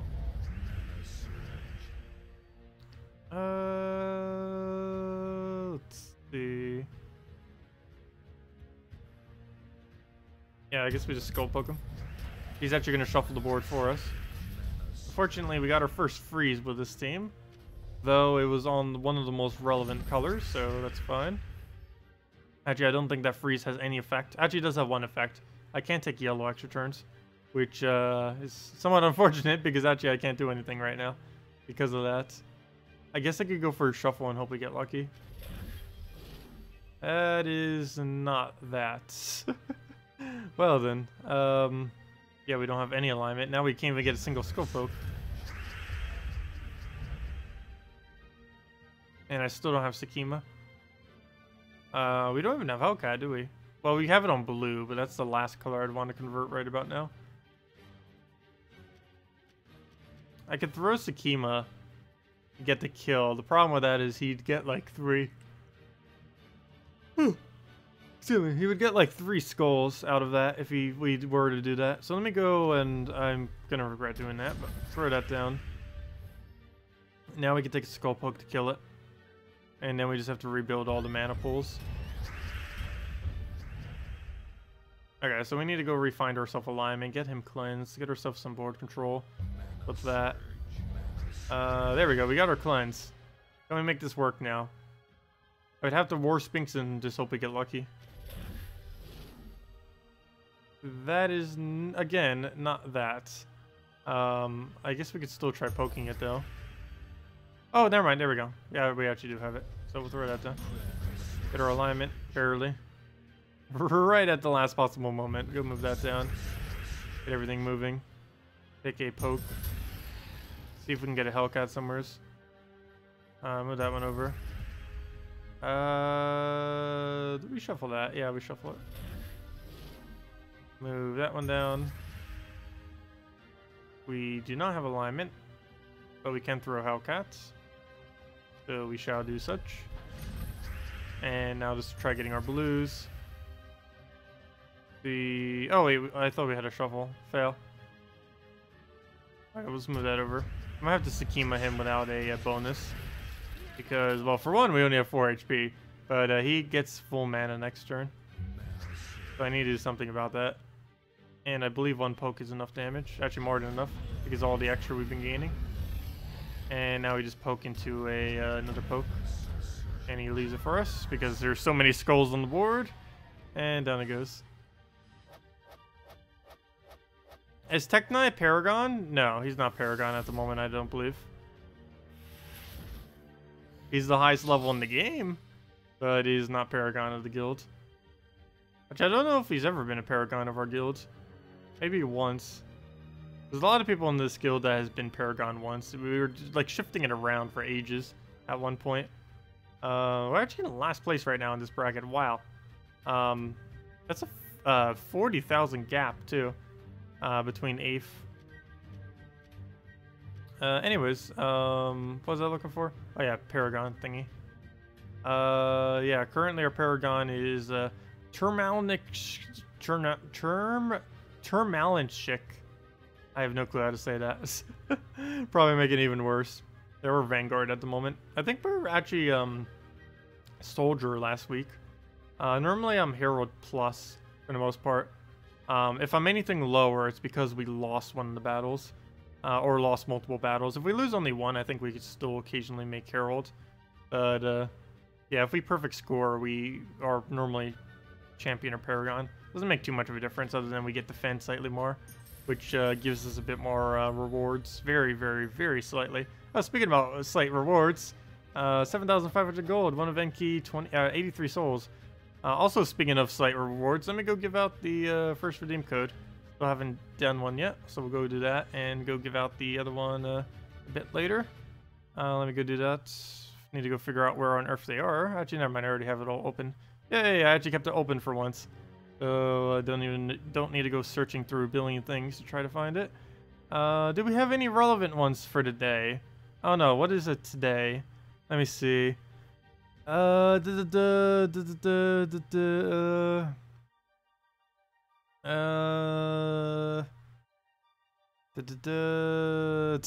of these are funny. I'd be saying them out loud if it wasn't the fact that I would give out almost every single one of these if I did. Let's see. I'll just do the next one down the line. None of them are too relevant for anything that we're doing today whatsoever. None of them are Blackhawk related or a new troop that came out this week related or Kraken related. So we will go with this one. The Rainbow Slow without the W instead of Rainbow Snake. Oh, do you guys remember the Rainbow Snake? That was fun. They need to buff Rainbow Snake. Where is the thingy? There's the thingy. Words. But there it is. The Rainbow Slow. There you guys go. Let me go put that into the interface. Probably should have done that first because now I got the annoying link at the end of it. I need to go delete. And get rid of that. Boom. Doesn't take that long though. And there we go. The Rainbow Slow. Yeah, poor Rainbow Snake. However you spell it, Quaidle. That guy. Rainbow Snake. Create 12 gems of a random color. Prismatic Tornado. If this ability created a random tornado as well, that would be amazing. Or a random storm, I mean. He's already useless. They might as well do it. Actually, I shouldn't say that. There's one thing that will actually make Quaidle a really good troop. Or at least decent. They said a long while back, or not a long while back, like several months ago, maybe like 5 months, that they were considering adding immune to mana drain on mana shield. They decided not to do this. There is a possibility in the future that they will. And if they were, every single one of these troops would actually become amazing. Amira, Asha, Baba Yaga, Corrupt Sorceress, Quaidle, Enchantress, Lady Onariel, Nyx, Princess Elspeth, Dragon Soul, and Valkyrie. I think the main reason they didn't do it is because Dragon Soul and Valkyrie. Because those two would just be beyond broken with immune to mana drain. People would literally run 4 times Dragon Soul. Or another similar ridiculous teams. If that was to happen, I would not be surprised. But yeah, I think they're just afraid of making them even stronger than they already are. Because there are some really potent troops that do have mana shield at the moment. And none of them really need a buff. There are a few of them that are under the mana shield category, like Quaidle, that could really benefit from it. But a good majority of things that currently have the mana shield would be pretty broken with protection against it. Though, personally, I still think they should do it. Even if they have to like reorganize what has mana shield and what doesn't. They did mention if they ever do add it, they're not going to add it to Impervious, obviously. That would just be way too strong if they did. Because then Impervious would be immune to almost everything at that point, other than like instant kills and really high damage output. I'll throw down Dragon Soul. Do we have Fair Shra in that mess? Yes, we do. It is summoned dead, and it's match. Just a matter of killing it now. Oh yeah, sorry, GW or good game well played. I did see your suggestion, but then we didn't end up doing it. Try another combo: Pure Yellow, Gorgolfa, Fire Giant, Infernus, and Worldbreaker. Sure, we'll go try that right after this battle, and boom, battle complete. Let's go try it. Oh, I just realized I didn't even go redeem the code. I literally just gave out. Hello. Let me go do that first. Let's see. Invites code. Oops, my thing's falling. There we go. Get that in there. Get the invites. Get that I'm not a robot. Oh no! It's giving me a CAPTCHA. It's wanting me to find all the cars. No, that's not fair. You're not allowed to put a sign and the car into the same picture. It's a trap. Please also check the new images. What? It's making me have to do the same thing twice. None of them are cars. Okay, never mind. That one's a car. What? Please try again. Car. Car. Car. Car. It's not fair if you show both a sign and a car. There we go. Completed. Challenge complete. Our reward. 2 treasure maps, 1 gem key, 200 souls, 2,500 gold. That awkward moment when you fail the test to find out if you're a robot or not. Anyways, what do we get from the gem key? Anything good? Nope. Actually, never mind. We actually needed more copies of Hind. That's not horrible. So never mind. Out of everything we could have gotten, that's not the worst. She's pretty useless as a troop, but I needed more copies of her, so there we go. Oh, I meant to go do the team you just mentioned. Fail. Well, we'll go do that right after this battle. Oops, I forgot to take the red. Not the first thing we've forgotten. Okay, we'll go move the purple over. Yeah, we'll go do your team suggestion right after this battle. For sure. Hello, Westy. Let's see. How badly can I mess this up? West. I got West. I got that far. Let's see. Westikristof? Westikristof. I don't even know if that's one word or not. Let's go with Westikristof. Welcome. Welcome, welcome. Okay, we'll move that up. Go for the break. Get herself a famine. We have, I mean, why do I keep calling it famine? Fairish Raw? That is definitely not a famine. They both have single shot damage. But that is definitely not a famine. That's like the only similarity they have. And they're both mythics with 24 mana cost. Okay, I guess they do have a couple similarities. Who's the biggest threat? You, because I don't want you summoning. I'd rather have Fairish Raw kill us than have you summoned. Priorities. Let's see. Is that even enough damage? No, it is not, but we have follow-up to kill, so it's fine. And, oh, okay, never mind. I thought he was going to get a cast off. Okay, good. If we didn't get that cascade, he actually would have won. So, good thing we got the cascade. Anyways, now we do that team. Nothing shall stop us now. Go switch it over suggested. Edit team. And where to go? You've never had car with snow tires either, just used to drive. Yeah, some people are really good at driving in the snow. I know my parents are because they've grown up where snow is. I know people in South Carolina are horrifically bad at it. It could be like a half an inch of snow and everyone will just crash. It's really funny. Though I can't really talk because I am also horrific at driving. But yeah, everyone down south and in, I assume everywhere where there's hotter weather, they're horrifically bad at driving in even the slightest bit of snow because they're not used to the change of terrain, how slippery it is. Even in just heavy rain, the same thing happens because unless it's hurricane season, my area doesn't really get that much rain too often. We get like random thunderstorms, but not as much rain. Only really hurricane season brings a lot of it. Anyways, what was I just doing? Where did the GG well played go? I know you set a team. I'm trying to find where you set it though. There it is. Gorgotha. Pure yellow. Get the Gorg. Get the fire giants. Aw, he's still not mythic yet. Poor guy. Get the Infernus for the burn, for the fire giants, and the World Breaker for the damage for everything else. Oops, it's one word, isn't it? They need to stop making some things one word and other things multiple word. How's World Breaker one word? Pretty sure it's two. Talon Banner, Talon Banner. Suncrest, there it is. Forgot what kingdom it was from for a second. Also, hello, Webster. You're looking for a decent brown Guild War team, Corvash. with anything. Pretty much. Gorgolfa Corvash, it's normally my favorite base to use. But really anything with a Corvash is fine. Gorgolfa Corvash I use because it has as much skull mitigation as you'll need, has the mana generation you need, and it has the stun plus mana drain.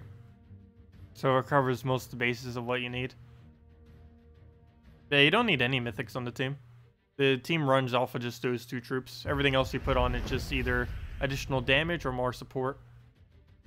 You would want to have 1 additional damage source if possible. The team is basically Gorgolfa, Corvash, a support troop, or actually I shouldn't say that. It's a Gorgolfa, Corvash, another damage troop, and a support troop in back. Probably one with Impervious because of Kraken. It's amazing that Kraken has made the entire meta of the game shift to needing a backline tank.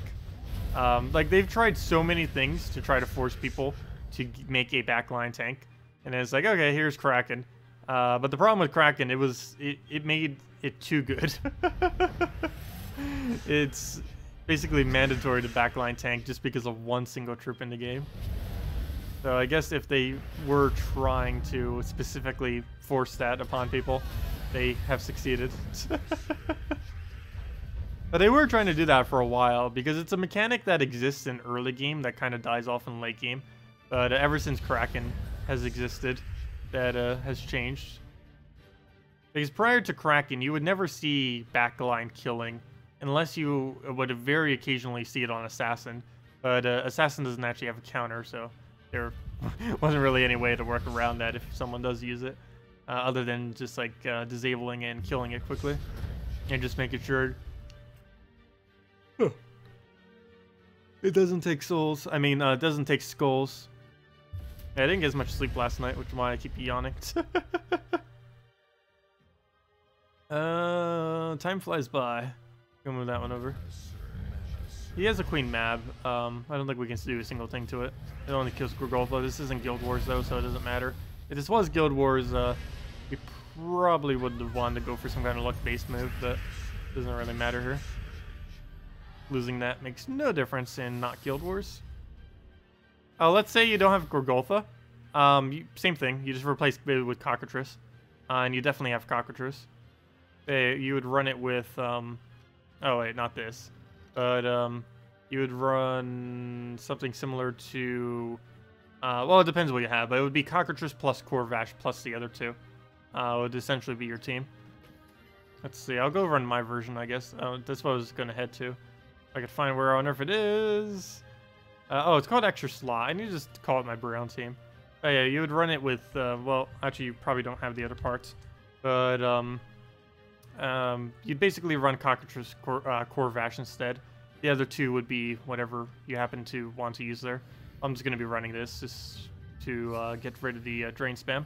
But yeah, Cockatrice in some of these instances, like this battle, where they are using drain spam, can potentially be better than actually using a Gorgolfa. So the fact you don't have a Gorgolfa isn't horrible. You just wait until one of them gets really high mana. You throw it to Cockatrice, hope you get lucky on the board, go from there. And that's the game plan. Like right here, we'll go for that, get the drain, and of course we pure miss. That is quite unfortunate when that happens. It does happen occasionally. Well then. I need the entangle on first slot. Haven't been able to get it though. We do 2 times skull damage too once it's entangled, meaning we'd one-shot it on the next skull. Oh, pretty rough start, mainly because it missed the very first cast that we had the opportunity of doing. I guess we're going to have to double skull him if we're going to go down that route. He'll skull us, we'll skull him back, or he'll leave it for us. He technically leaves it for us. Not exactly the way I would want him to have done it, but we'll take it. Gaining a lot more mana than us right now. I don't have my mana drain up yet. There we go. Is there enough skull to get this? I mean, enough brown? I think so. There we go. Nice. And then we get everything up. When it actually lands, it gets good value. Problem is, all the times it doesn't land, which is definitely a decent amount. Like right now, I could try again too, I think, going for it. Because I want the entangle so we can do 2 times damage off entrapment We can do that for 54 damage now. And now he's entangled, so he doesn't even get to skull us back. We can just Corvash, Famine, High Forge, all that now. Or whatever you're using for your damage source. As you can see, we're not really using them that much. We're mainly just using the first 2 troops. These are mainly just utilities and extra damage here and there. Oh, you kind of missed. Close enough. Go to Famine, and it's just a matter of killing him at this point. And we have plenty of mana drain, so I'm not going to be able to get anything for the rest of the battle. Sure, we'll throw this. Why not? Ah, pure missed. Luckily, he doesn't use Brown. If he did, I probably wouldn't have bothered casting there. You know what? Actually, I probably shouldn't have bothered in the first place. I should have just went for Corvash mana. Because he's not really helping us to do damage. Here, have a Corvash. And poke to the dead. Let's see. You even not saw how smashing Fire Giant in those teams. Try again. Sure, I can go try again. What was the team again? Could you re-mention it? Because it got buried between all the other chat. Oh, never mind. I can see it. Didn't get that buried. Yeah, let me go try it again. Yeah, I didn't really get to use Fire Giant that much. Oh, not this team. Actually, isn't this what we just faced? Oh, never mind. I haven't replaced it out. Oh, speaking about replace it out, let me go replace out my brown team back with Gorgolfa there. I do prefer using it with Gorgolfa because of what happened at first cast. If that happens in an actual Guild War battle, it can be really detrimental to our win. But yeah, this team just with different troops for the last 2. Same premise, different team. But yeah, Cockatrice, Emperor Corvash, any 2 troops. One as a damage, one as a support. In this case, they're both basically support / damage. They both do both roles, which is kind of nice. But other alternatives would work. Doesn't really matter. You can win off of just the first 2. Anyways, let me go do the team suggested again. See if we can get Fire Giant to work a bit better. Also, thank you, Brian, for the subscribe. Much appreciated. And we'll have another redeem code for Gems of War in about, I guess, the next hour or 2. Definitely, obviously, before the stream ends. Let's see. And we'll have another 2 tomorrow, of course. But yeah, next major thing happening to Gems of War, other than, of course, just the next Monday event, is a new patch. It's around the corner. It's mainly UI changes, but it is bringing a few other small little things with it. But, yeah, that is, like, right around the corner. I wouldn't be surprised if they say, like, Tuesday, hey, we got the patch. If I'm not mistaken, they've already sent it in, so it's only a matter of them getting it confirmed by Apple and everything like that. So very soon, TM, hopefully. Oh, Scion, what are you doing? That's like the whole reason I wish immune to mana drain existed. Scion, entirely just Scion. Honestly, I wouldn't mind if it didn't exist as much if Scion also didn't exist. I'm looking at my foot. It's like falling asleep. Do you ever get like that? It's really weird because I've never actually felt this before. My foot didn't fall asleep. I had this happen yesterday, where my foot fell asleep. That's normal. But my toes have fallen asleep. Like my really big toe. Like not my entire foot, just the toe itself. And now whenever I'm like tapping my foot like I normally do while I'm streaming, it hurts because of that like pins and needles feeling thing. It's really weird because it's just the toes and nothing else. Oh, that's so odd. Anyways, random tangents. Where were we? Getting drained by Scion. We'll go take the purple, I guess. Take a... Oh, we can't move that down far enough. We'll just move that over, I guess. I don't know if we'll be able to get anything up before another mana drain. Might just be easier skull poke spamming until it dies and then worry about mana. Problem is he has Famine, so we keep losing some attack value. What's really annoying is when he perpetually keeps doing that. He's actually hit it several times already now. Yep, speaking of that, jinxed it even further. Can you affect choice of gem color if you cast on multicolor ally? No. Anything that says choose the color of an ally, it actually means a random color of an ally. It has really, really weird wording. It allows you to choose the ally, but it doesn't allow you to choose the color of the ally's mana, which, yeah, the wording on it is excessively confusing. Also, we are just getting destroyed here out of Scion drains. But that would happen to almost any team that falls this far behind. Oh, I wish a double blue would have been a double yellow there. Okay, I think we finally can get back here. We'll get that down. Oh, if he gets Famine now. Oh, he gets Scion. That's just as bad. Let's see. But yeah, as far as the whole select a troop thingy, it unfortunately does not let you click the color. If it did, it actually wouldn't even be overpowered if it did. Most things that actually use that mechanic are pretty weak, so wouldn't really affect much if they were to change it. Yep, this looks like a match in not our favor. We'll go see if we can get that skull, finally. Well, we got a burn on it, so if nothing else, if we wait long enough, it'll die. I think we're going for the guaranteed kill, though. What's our game plan from here? We just moved that down. Didn't get the skull from Cascade. Brown? Surge? Sure. There we go. Get some red out of it, too. Purple over. Need to start skull distracting him. Like, that one needs to stay for sure. Something needs to happen to stop him some. So he'll do that. At least waste one turn. I could take green into a red. Or just simply take the red. Because that works too. He'll take the brown. He almost has Famine again. That would not be good. He's about to drain us though. And yep, that's pretty match right there. Unless we get pure luck off of this guy for the end. Let's see. We survive if he does that. Do we have enough damage to kill? Triple if they are burning. Oh, none of them are burning though. Or none of them burning. I can move that over. Yeah, there's no way of winning that then. Because we won't be able to get the red spawn. Even if we did, what's it really going into? We'll just let him poke us. Yeah, it didn't quite work out that time. Too much mana drain getting it down. Spam and Furnace. It's being blocked on almost everything other than red. No, never mind. It's being blocked on red too. Oh, no, it's not. But yeah, we'd have to red and purple it every turn. That's a lot of mana pool to have to fill against a Scion. Things like Scion, Rag, Famine, and stuff like that get it way too quick. It's the same reason why you don't fill an Amnesia on a pure yellow team. If you try filling your Amnesia first, you normally lose against this team because it takes too long. That was the original team we were using back when Guild Wars first started, but it took too long to get up the mana. There are a few teams as annoying as Scion teams. They do exist, however. Yeah, there's a few teams. There's Queen Mab, or there's Kraken Freeze.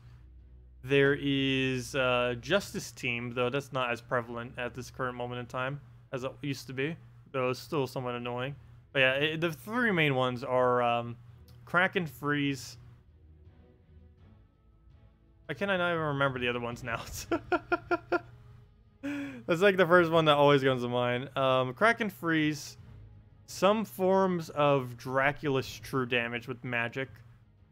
There is the 4x AoE, which in some instances, particularly without Submerge, can be really annoying. And there's some variants of Devour Spam, normally based around Kraken though. And there's one other one, like really important one that I'm missing. I know there's three main ones. Like, why am I completely forgetting the other two categories? Skull Spam isn't really used at the moment, so it's not that. Why can I not remember them? Oh, duh. Mana Drain Spam is one of them. Let's see. Mana Drain Spam. The Freeze Kraken. And all Goblins. Those are the three, I believe. And then there's other subsections like Justice Team, full AoE, Dracula's with magic. And basically the core of what gets used these days. Yeah, that was what the third one was. Forgot about that. No clue how. We literally just fought it twice in a row. And it gets used everywhere and has been forever. Famine has been nerfed like 3 times now and still gets used in almost every team that of people who actually own them. Okay, first things first, get rid of that. No Famine for you.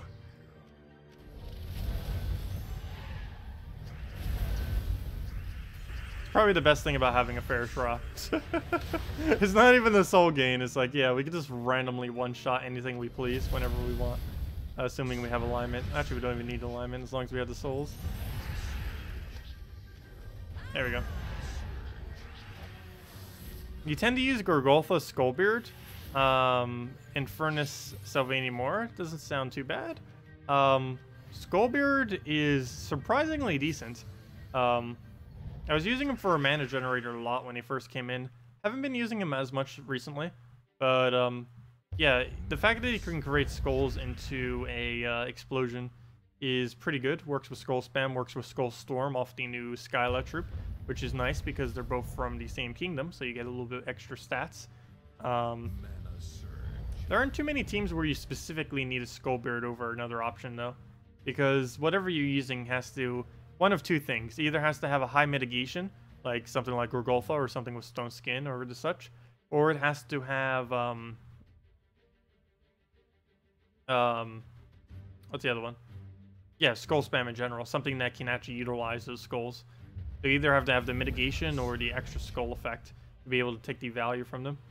Because if you're slowly putting more and more skulls onto the board, slightly, and you don't have anything up front that's really helping with that, then what's even the point of putting more skulls onto the board?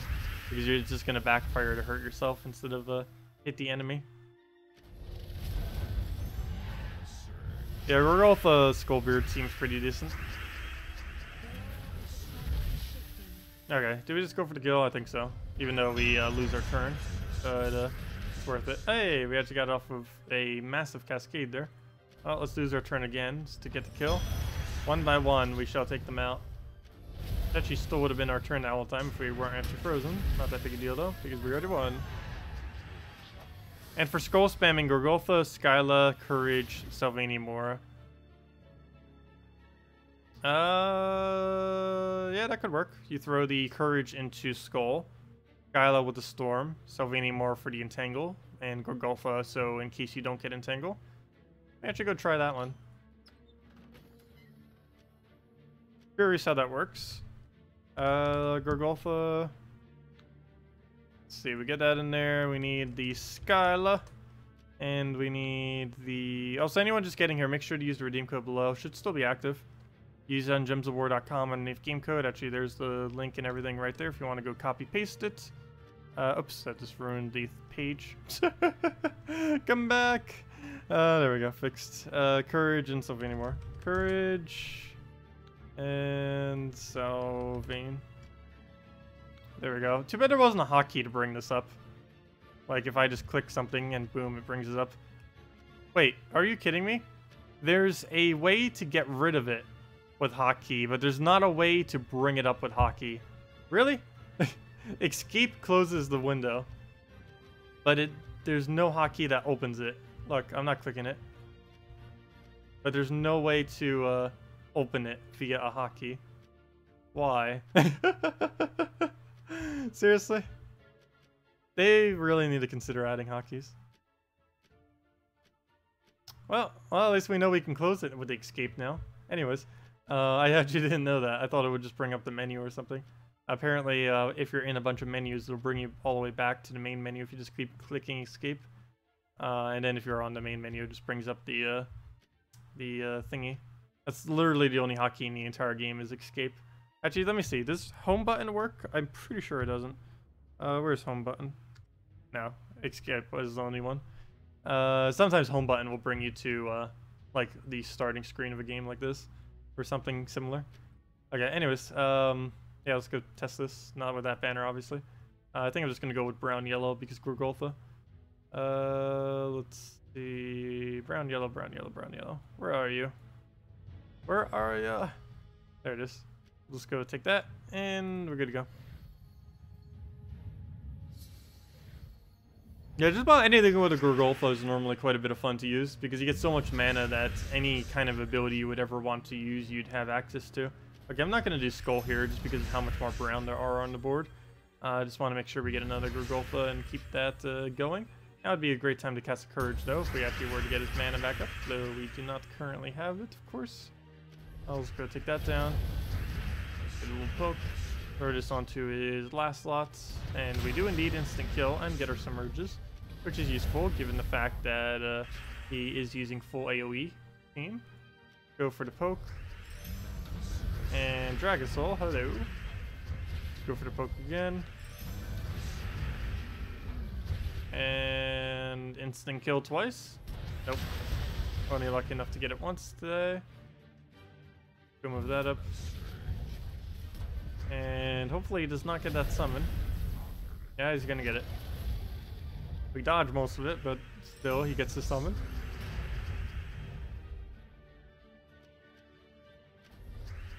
I'll try for a skull here, I guess, or double yellow. Or what just happened. That works too. We actually did still get the yellow. It was an extra turn though, but all we needed was the skull.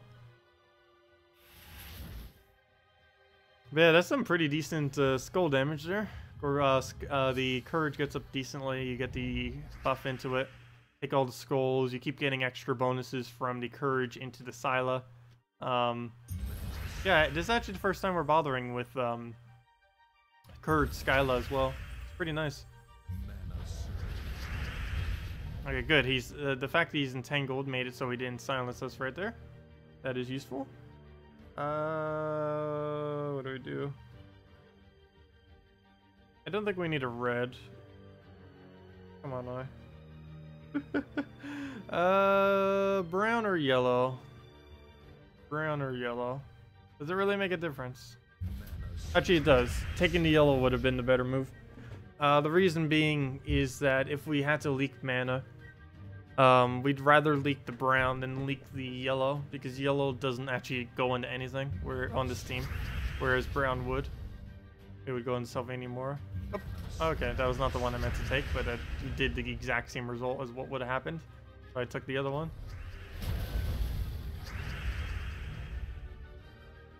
Okay, that's not enough to lower it down. If those two were switched, that'd be great. We'd get a blue and a yellow simultaneously, but we'll just take a red there. It did not surge though, and he still gives it to us. There we go. There's the double. Take a poke. Come on, instant kill. And go from there. Oh, nothing else. We got whirlpools.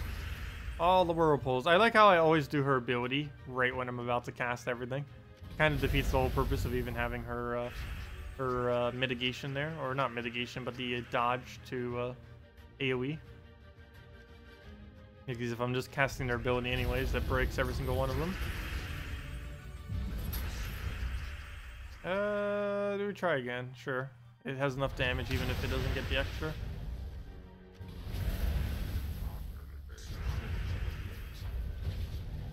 And we'll throw the skull down. And one more. Oh no, two more. How have we not gotten any skull buffs yet? Okay, we'll move that over. And he ruins the other one for us, but we get it off the cascade, so it doesn't matter.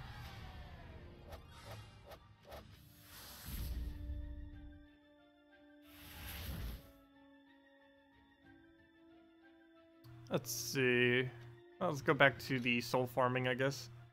With 4 times dragons, with the not dragons. The 4 times dragon team with 2 dragons seems correct. I don't know why I still call it 4 times dragons. I should name it the Gorgolva plus Dragon Soul team or something, because that's what this team always is. The slot that I'm currently using here. Basically everything I ever use will use that premise.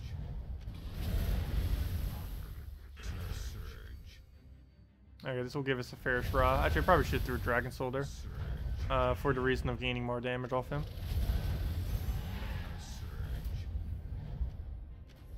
Yeah, if anyone else has any other team builds you want me to do, anything else you want me to mess around with, need help building teams, anything of the such, feel free to leave them in chat. And we'll definitely make sure to get around to it.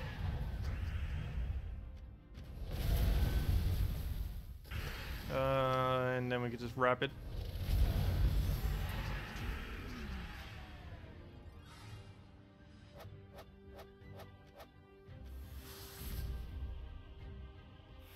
Hey, we almost have all 5s.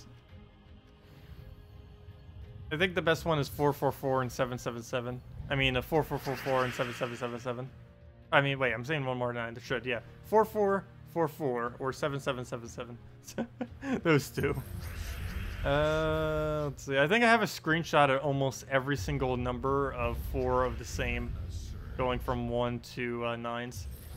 Though I don't have them all compiled. I have no clue why I bother, but I don't know. I find it interesting. I like nice, organized numbers. Do we even bother? No, we just drag his sword.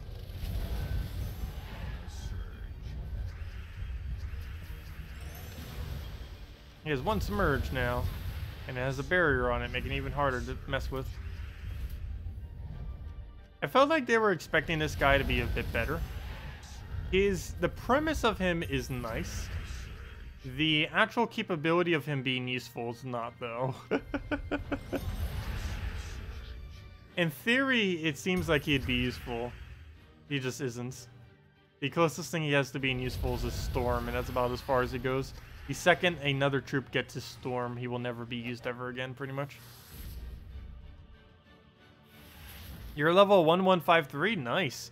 And you don't have a fair Shra yet either? Aw. Well, hopefully it'll be Soul Forge craftable soon. Actually, we're going to be level 1200, I think, by tomorrow. We are very close, and if not tomorrow, probably by Sunday night. By the end of this week. It's funny, because of Gems of War, I actually consider the beginning of the week these days as Monday. Instead of Sunday. But I don't really consider Sunday as the start of a week anymore. Yeah, that's kind of funny. I never even really paid attention to that, but yeah, I don't actually consider Sundays as the first week anymore. I actually consider Mondays because of how the schedule works with Gems of War.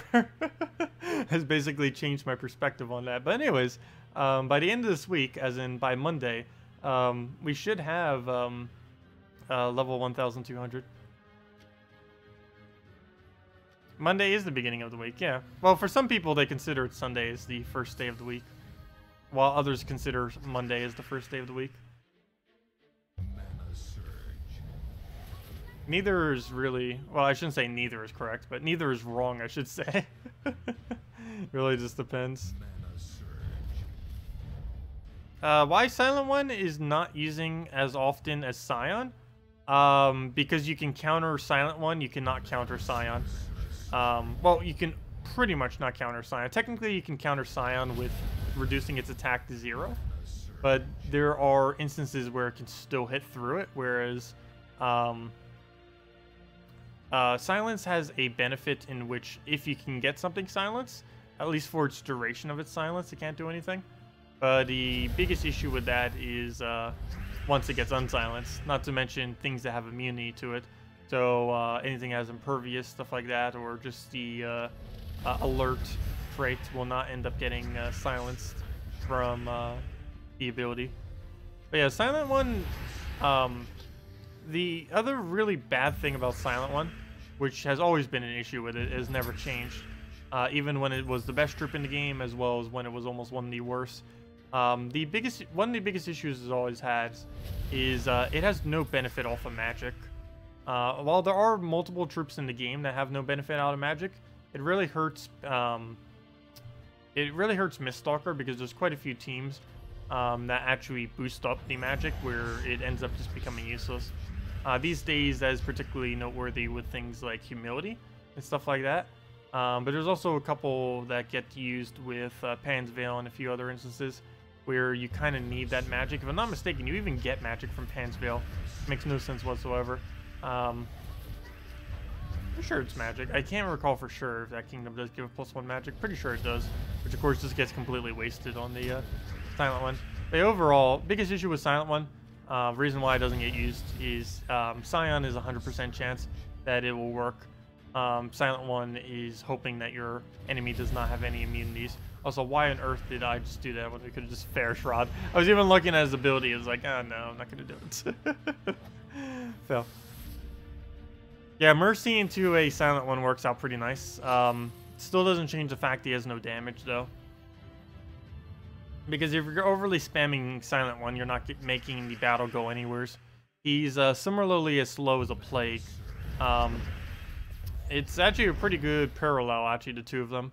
They're both really good at winning, but really bad at winning quickly.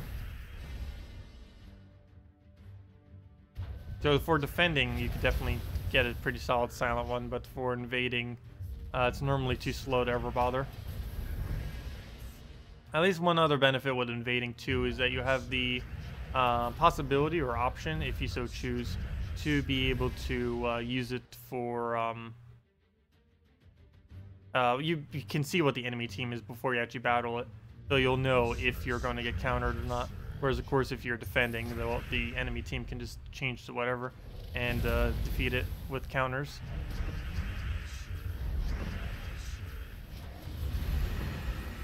Okay, well that's looking pretty bad. How on earth did he get so much damage so quickly? I guess Infernus put into the other thing. Oh, happens sometimes. The troll scions. But yeah, Scion is like a billion times better than Silent One. Yeah, because if that was a Silent One right now, all we'd have to do is put Impervious first slot and we just won the battle. Whereas Scion, it's not as easy as that. You can still try like entangling it and stuff, but that doesn't change the fact that it has ability that does the same.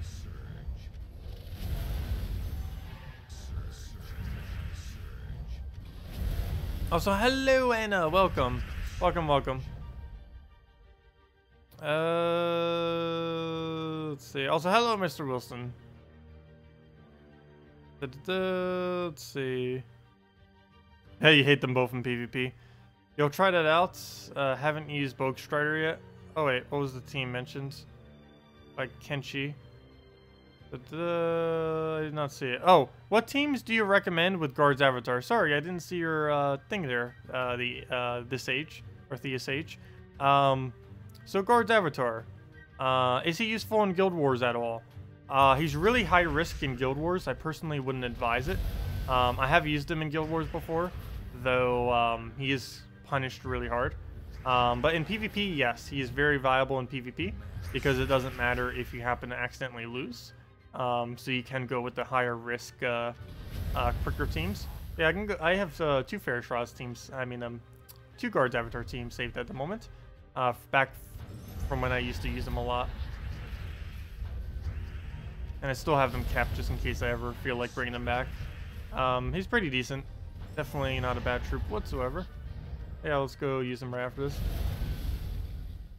A little bit hard to use earlier on in the game. I don't know what position you're really in at this point. But he's really dependent on his... well, not overly dependent on his traits, but he's really dependent on armor. And if he loses any, he's in trouble. Okay, so we have these two. We have Honor Guard and this one. This is my preference. Normally, Mercy, Alchemist, Hellcat, Guard's Avatar. You can actually do this exact same team with World Breaker as well. And I've actually found it better with World Breaker. But this still works with this guy. This was the original team. It just with World Breaker happened to have worked better. Or at least from my experience. Throw a guard down. And you either double or triple cast your enemy is essentially the goal. Or single cast, though. Sometimes it takes too much setup to do a single cast. And is not that advised. No. I guess we do it on Brown. And then get a guard and then go from there. Biggest issue this team normally has is it gets too many extra turns. Yes, that can actually be a bad thing because you're wasting time by having to keep swiping them away. Since Guard's Avatar doesn't have any chance to automatically extra turn or even have a chance of extra turning in any way, shape, or form, you have to make sure you clear the entire board every single time. And when you're throwing this many different pair options onto the board, you're going to have a lot of instances where you have to waste several seconds removing all the extra turns. And you'd have to do that every time. Yeah, that's basically my favorite Guards Avatar team. There's another though. A little bit weirder, but it does indeed work. It's Apothecary into basically everything. You get the stuns as well. The stuns are for the purpose of armor buffing it. The goal of this team is to 1 or 2 shot the enemy team with a guard. If you get a good loop going, you can easily one-shot it with the guard. You can also do a very similar team to this with Tesla, by basically just replacing out guard with a Tesla. Not the greatest of Tesla teams out there, but it does get the roll done. Go with the blue over, I guess. You can get a nice apothecary. Yeah, nice apothecary. Got it on red. I guess that's worth it. Red into blue is what we want to be doing every single time if we can. So I believe that is what we're going to do as our follow-up. So let's go try getting this down until we miss. Ideally, we would have gotten full mana there. Luckily, we can go swipe that. Go get rid of a color that's not blue. Actually, never mind. We don't even need to do... Yes, we do. Never mind. We do need to do that. We need to make sure we get full mana. Oh, we accidentally cascaded some, though. So I'll throw a guard here. And then we just get it up again, and then we win. So throw it on blue. Ooh, pure miss. Luckily, we still have Apothecary up. Want to use this on not blue, so we'll do that. That didn't really help us much, though, did it? Nope, but we'll try for the Cascade. And we got a lot of mana, no Cascade, though. Actually, we got all the manas, and down it goes. But yeah, that's the other variant of it, where you basically armor buff off the Core Vash. The Core Vash gives you stuns, which boosts your armor ratio, which gives you armor to your to your guard's avatar, and then you just kill them with the guard's avatar. And of course you use Apothecary for mana generation whenever you need it into there, and you get cleanses. Yeah, it works out nice. That's basically what you would do for Fairish Ra. I mean, why do I keep saying Fairish Ra now? Now I'm calling everything Fairish Ra. Before it was Famine, now it's Fairish Ra. But that's what you would do if you were trying to do some kind of guard's avatar team. I definitely advise it. Guard's avatar still is absolutely amazing. It's one of your only few mythics. It's definitely a really nice one to have. Still one of my favorite in the game as well. The biggest thing that he has going against him is he just has no extra turn potential. Everything that doesn't have any extra turn potential will be a slight liability. But some troops you just have to deal with it. Yeah, like for example, you can see a lot of the meta actually have pure teams that do not have anything that ends their turn. Gorgoltha doesn't, Dragon Soul doesn't, Fairish Ra doesn't, Worldbreaker doesn't, and on his team, Forest Troll doesn't, Sea Troll doesn't, Kraken doesn't, and Queen Mab doesn't. Infinite Loop is really, really, really powerful these days. Not sure if they're ever going to do anything to address it. In a Q&A somewhat recently, they basically said no to addressing it, not directly, but they basically said they want the game to be a combination of luck and skill, and that they probably wouldn't do anything to really reduce infinite looping. They did say that they would, of course, address it once they add too many troops. Like, of course, like once they add, like, maybe once 500 troops are hit, they would maybe look at the game then and say, okay, are there just too many loops at this point? And then they might do something.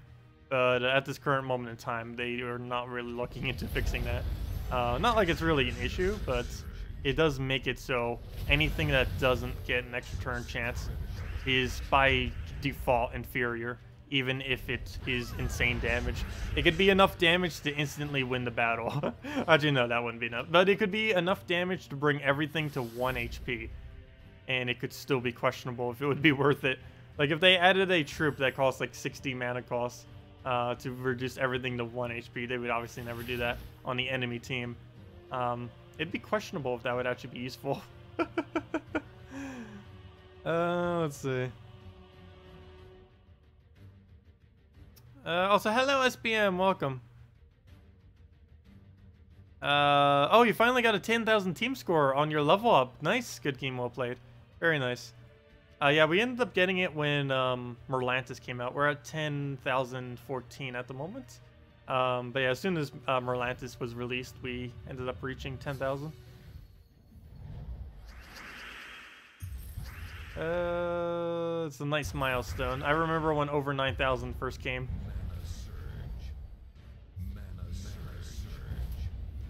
Alright, we'll throw down Dragon Soul. It's kind of interesting because the whole team score system in the game was actually suggested by someone in a just suggestion thread at one point. It's not uncommon that they actually add things that someone has mentioned from the community at some point. Like the whole Guild War defend things was the unique Guild War defense was actually something I suggested a couple months back, and they surprisingly implemented it, which is nice. Because now we don't have to deal with the same things in Guild Wars. The only problem now, though, is guilds communicate with each other, obviously. And there are quite a few days where people will run the entire guild using the exact same team on the exact same day, which defeats the purpose, but at least for the most part, we get variation now. There's no way to absolutely force everyone to use something different, though. But they set it up pretty nicely. Also, the 27 out of 30 Guild War thing, which I believe is coming next patch, almost 100% certain. That was community as suggested. I'll throw that down. And that was mainly because people go on vacation and stuff like that. Actually, that's going to be pretty convenient that's coming before Christmas. Because, of course, Christmas, the holidays, everyone's going to be out. Actually, I don't even know if I'll be able to get all my Guild War battles done that week. I should be able to. Because I'll still have internet access and stuff. I just won't be, I just won't have all my recording equipment, so I won't be able to stream and stuff when I do go on vacation. If we even call it that. Let's see. Because I'll still be doing stuff the entire time. Not like work related in any way, but I'll be busy seeing family basically every single day. I have a lot of family in New Jersey. I could see 5 different people every single day and still not see my entire family if I stay up there for a week. If I'm not mistaken, my mom's side had 11 children. My dad's side is pretty small, but then of course all of them had children, and then yeah, end up being quite large. Let's see. I'll go move that over. Get a Dragon Soul somewhere.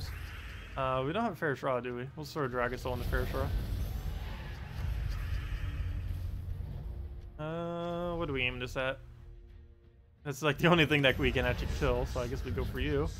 I don't really have a choice there. It looks like we just go down the line, actually. You know what? I'm gonna try for it. We won't get the extra turn even if we unfreeze. I mean, only if we unfreeze. Do I even go for it? I think we just explode and hopefully get unfrozen. Nope. Okay, well, I'm still going for it. I don't care. Gotta get it. And we'll throw our explosion. Go from there. Let's see. You suggested an Easter troop and posted the monthly Python GIF. Or Monty Python. Why did I say monthly? Monty Python GIF with a rabbit attacking the knights. Then Bunny Nog was formed. Did they? I'm pretty sure they didn't do it specifically because of that, but I know it was because of that scene. That was what it was based on. Did they actually do it because you were the one that posted it? That I didn't know. I knew they did it as a reference to that one scene. I didn't realize that you were the one that posted that scene though before they even did it. It's funny.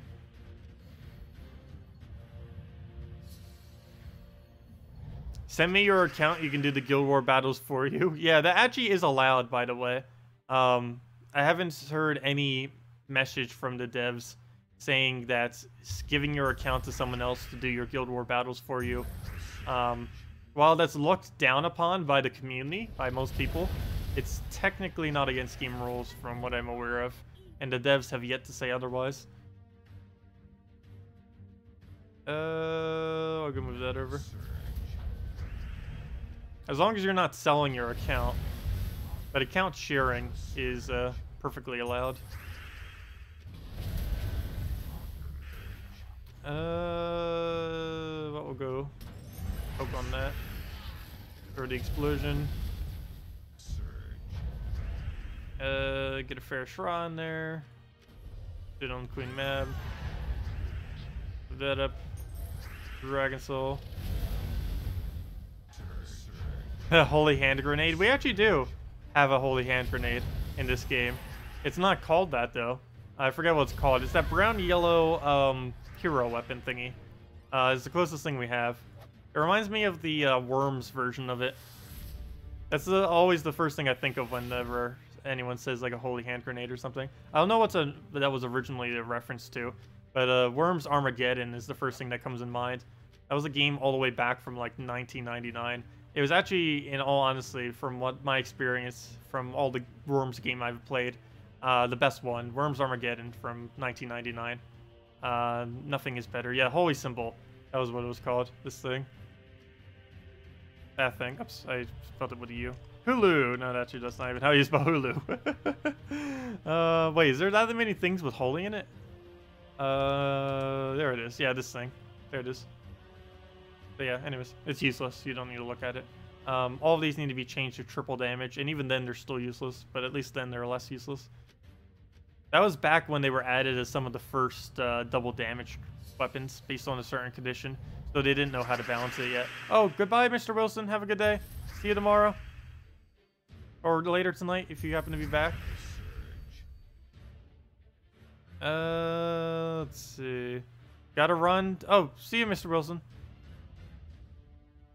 Oh, wait. Didn't I already say that twice? I thought that was someone else. I have no clue why I just said the same name twice. But yeah, see you later. Probably said a different name initially. Well, let's go and go golf with that. See if we can get a Ferris in here. All that yellow next to purple, and we don't have any alignment, so explosion it is. Now let me get water. Also, he's using the really big Wolf-Garrick team. The Wolf-Garrick Forest Guardian Fenrir combo. Normally I put the Fenrir in front of the Forest Guardian though. I guess for looping, that's a bit better. But for buffing up your first slot, it's not as good. Though the AI literally buffed itself. It's pretty funny when it does that. What's his name does that a lot. Emperina is so selfish. The first slot could be at 5 HP, and it will buff itself. It gets a full heal onto a troop, yet it will buff itself.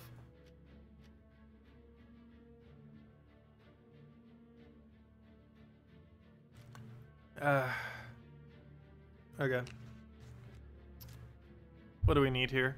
I think we just throw Dragon Soul. I need the extra souls to actually hit anything. Okay, there we go. You go down. You die to AoE. You die to more AoE. Oh, we actually have alignment. There we go. Let's match. And there we go. You have short-term memory loss too. Oh, I am really bad. I am really, really bad at it.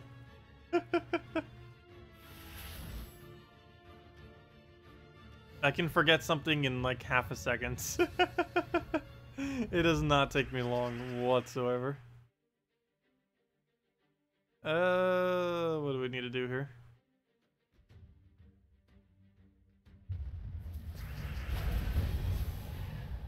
I have decent long-term memory, just short-term is like, nope.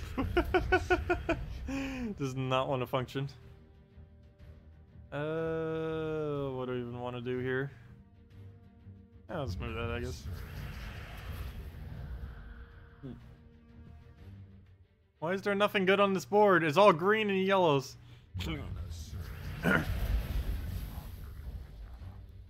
Like, for example, how on earth did this last slot die? You have to have used a firebomb or something, because I don't think we've done a high impact ability yet. Hello, Scion. I have nothing to deal with you. Guess we'll just keep taking mana to get it up some. He steals it away from us. We'll take that. Nice double extra. We'll be able to get an explosion next turn. The problem with that is he's gonna get Scion as well. Oh, or do that. Okay, never mind. Well, at least he doesn't get Scion now. Not yet. Oh, well, he just made us win. Good job. We'll throw the explosion. That rolling. Get a fair Shra in there. Actually, never mind. We need Dragon Soul. Oh, wait. You know what? I could have killed it. That would have been enough damage. And now we just take a skull instead. We'll move that down. He gets his summon. Not too big a deal. It's only an Inferno King. We have immune to burning on first slot as well currently. There's some Dragon Soul just so you one-shot some of the stuff. Still no alignment. Come on board. Give us better stuff. Could have probably taken that extra turn first to hope for alignment, but there we go. Get rid of that. Even if it revived, we would have at least gotten rid of its mana. And now we got max souls to deal with. So we can easily just keep plowing it down, get Dragon Soul here, declare the board, get it where we need aligned. And nope, not really getting anything out of that. Let's go kill the Gorgolfa with only 8 life, but it's worth it. Move that up, move that down. Use this Dragon Soul. gives us World Breaker. Finally get the Summoner killed, so no more for you. Another World Breaker. Hey, double kill on Inferno King, and neither of them actually revive. Wow, we killed like 4 Inferno King in that battle. Oh, that reminds me. I haven't been doing any of the event objective. Poor event objective. No one does it when it's maps. Or I shouldn't say no one. All late game players don't do it when it's maps. Or most late game players, I should say.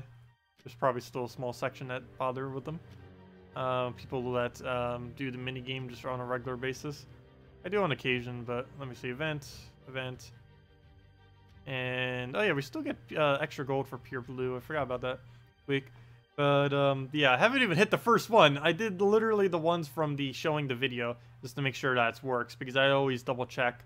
I always make sure to get at least 1 or 2 battles worth of event gems to just double check to make sure that it is indeed working, the whole event gem, because sometimes they'll release, very rarely, but sometimes whenever they release a event, particularly if it's a event type that they haven't really done before, which doesn't really happen anymore because they've done every type.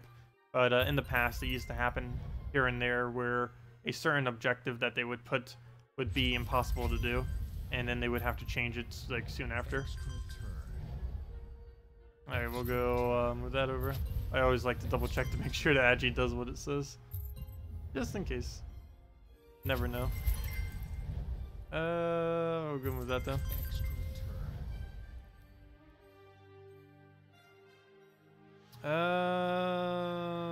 Let's see. Oh, could you recommend a good... Oh, wait, wow. How did I miss that much chat as well? Is... Wait, what was that? Vorash's chance? Vorash's chance of Krog with higher... Wait. From Krog, will higher when there are a lot of skulls at the same time? No. Nothing that triggers... Nothing trait-wise triggers multiple per instance anymore. So if you take 5 skulls simultaneously compared to 1 skull, it still has the same 5% chance. It used to have a better chance, but as this current moment in time with the changes they have made, it has it has a lower chance now. So if you take 5 skulls simultaneously, it only counts as 5% chance. Though if you take a 3-pair, another 3-pair, and another 3-pair, or if you take a 3-pair, cascade that into a 3-pair, and cascade that into a 3-pair, those would count as individual 5s. But let's say you use a skull spam like Keeper of Souls, you align 3 skulls simultaneously, all at the exact same time. That only counts as 5% chance, instead of 3 individual 5% chances. But if they were all taken 1 by 1, it would count as 3 individual 5% chances. It's not really worth using them. Even at 10%, the whole thing with using something like a Great Maul diminished quite a bit. A lot less people actually bothered even using them at that point. And then once they got rid of it, put it on the other one, and then put it 5%, no one ever used it again. It became slightly more viable when it actually got impervious, but ever since they changed how the trait works, it's not worth it anymore. It was funny, while it was at 50% plus bugged, it was actually possible to team wipe an entire team using a Great Maul Skull spam. Good times. No, actually it wasn't good times. You could literally lose in 1 second to you had no control over it, because at the time I don't even think there was immune to Devour. All that had to happen was they get 1 skull spam against you with a Bone Dragon, back before pre-Bone Dragon nerf, and then boom, you won. I'll go move that up. Get our extra turn there. Also, this is probably the only map I'm going to bother doing.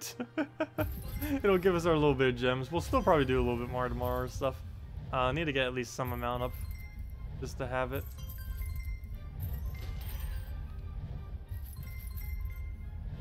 We're gonna move that down. Like that. And let's move that one.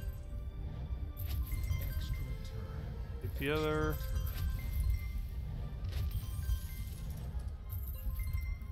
And I guess we'll smooth that over. Nothing we really need to do with all this junk down here, other than get maybe the silver coins together. That one over, guarantee extra turn. Though doing that much setup just to get that is quite a waste. Actually, a lot of those moves are quite a waste right about now. Big issue I normally have too is I overtake by taking a little bit of every color. That's actually not good to do. You want to take a, you want to keep some of the colors on the board, because if you do, you'll have a higher chance of them extra turning. But there we go, 75, not too bad. Better than our first one, which was only 5. I think it actually was 59, and I was like, oh gosh, we were 1 short. That was off camera at the time. But yeah, anyways, there is exactly on the dot are 10 gems right there. Thank you very much. That was on top of whatever we actually got from the treasure hunts itself. Yeah, for early game, that's actually definitely really good value, especially since you don't gain any XP. Though for us, not that needed. It would take a lot of time. I think it would take us about 3, 4, maybe even 5 hours in there to go complete out the events, which is not worth it for the rewards. Oh, could you recommend a good fast trait farming team? Currently you're using Anuceptor, Dwarven Miner, Cabarrus.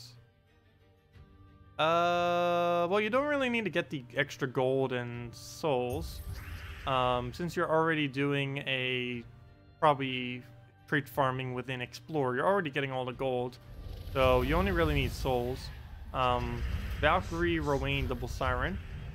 There's Sunbird, Rowan, double Firebomb. And then there is Elspeth, Bombot, Black Managle, and using Mechanist class. And any Brown Troop Blast Lot, preferably Troglodytes. And to my knowledge, those are the... Oh, why did I take that? Those are the 3 best possible teams.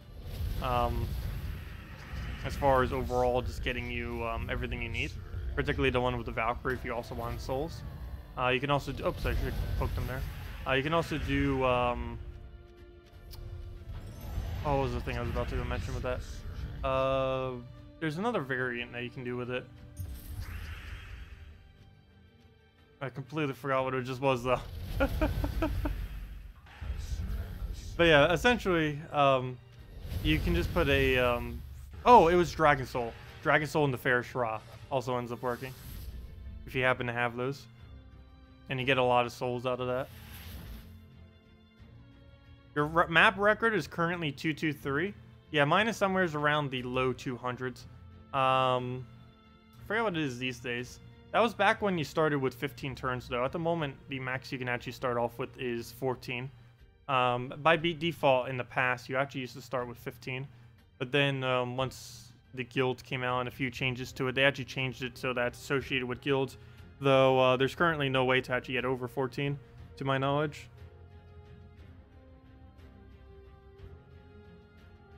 Okay. I was about to do... Oh yeah, I was going to go show a couple of the Explorer teams. Should we go test them now? I don't think I'll do the full test now, but... Let me go get out the Explorers. There's 2 really solid ones. We have Explorer 3.05. This one requires the most expense, but I believe it's still the absolute quickest. We're not currently using fully treaded mech, but it doesn't really matter. It's helpful, but not required. And as you can see, that's match ready. But yeah, that's pretty much that team in a nutshell. And if that wasn't already when you would throw the Black Manacles off the hero class. You can also use War and Peace if you don't have Black Manacle. And the other one is this little guy that we've been running quite a bit, and similar teams to it. I believe this is the best variant, though I have not actually tested that yet. But I am almost 100% certain that this is the best variant. I just don't know how quick it actually is yet. Yeah, it's definitely pretty far up there. And then you just throw either AoE and then boom. My biggest question with this is if it's actually quicker than Bombot team. My answer that I currently think it is where on earth am I going? My current answer to that is probably no, but it's way cheaper than it. Almost every player can afford this team. Firebomb is a common that doesn't need to be fully traded, but it's common, so it's super cheap. You need Sunbird, no traits required, though fully traded is helpful. And Rowan, and she doesn't need a single trait, and you don't even need to bother with hers. So it's a common that needs to be fully traded, a ultra rare that is preferred to be fully traded though not required, and a Rowan that you get for free from Forest of Thorns Kingdom. So, oh, why did I do that? I'm like taking mana that we don't even need when we already have full mana on everything. Which by definition makes everything that is on the board not needed.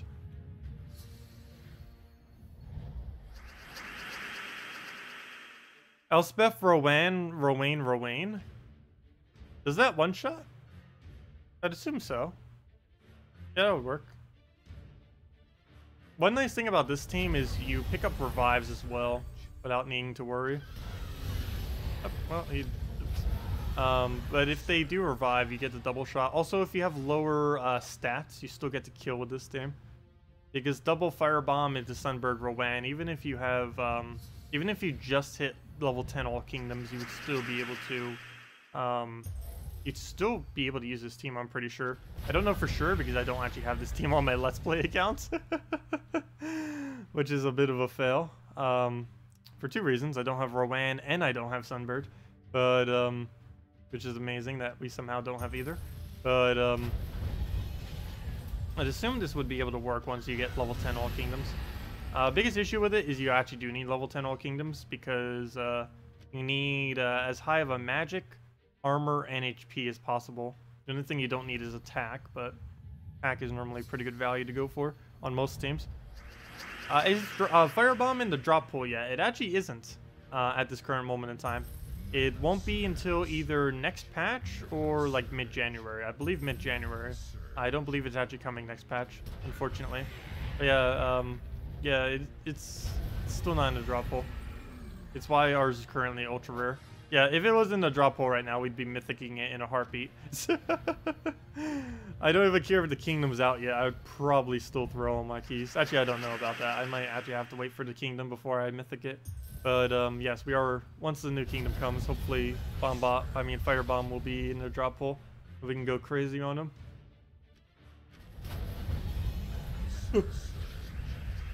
Okay, let's go get ourselves a Sunbird down. You know what? Before we do, we'll take blues. The luscious blues. And let's get a Rowan in there. Yeah, this actually is quite a bit slower than the thingy. You know what? Let's go time it some. I'm not going to do a full test now, as I mentioned, but I do want to get some data. Because I haven't actually bothered timing it in any degree.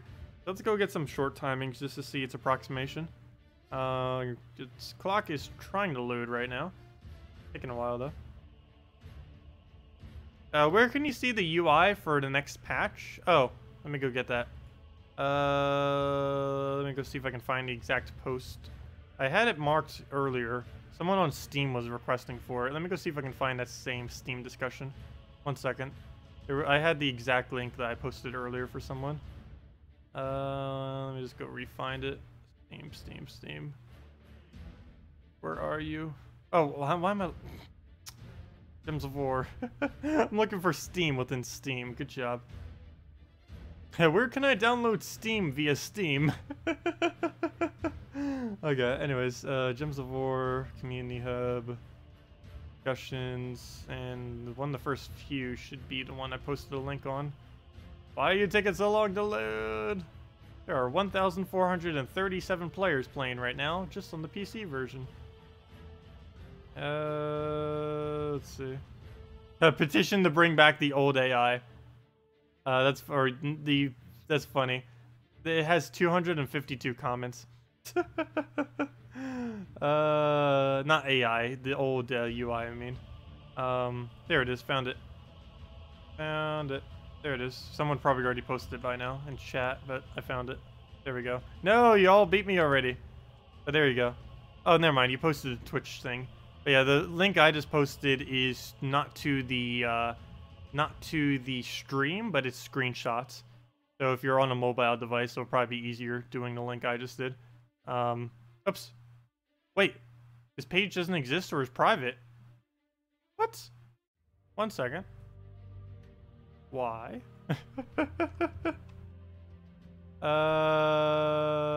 What? Okay, plan B. Did they delete the thread, or is it just because it's... Okay, maybe I just copied the link wrong. Oh, never mind. I just copied the link wrong. Fail. My bad. That or the specific post was deleted. No, no, post is still there. Okay, that was weird. Okay, let's try this. Try that one. Try that one right there. That one should be the correct one. Let's see. Did that one work? Yeah, the one I just posted. I have no clue why the first one I posted didn't work. Maybe it had some kind of weird spacebar or extra thingy in it.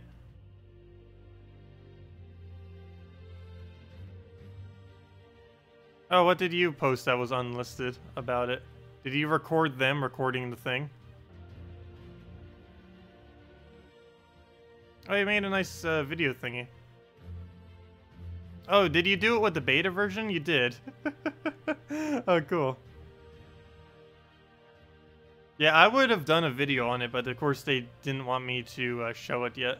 I would have happily done a video going over all the new UI. At this point, we're pretty much just going to do it when the patch comes out, though. Because it's only like, what, probably next week. But, yeah. Anyways. Let's see. Let me go put this over here.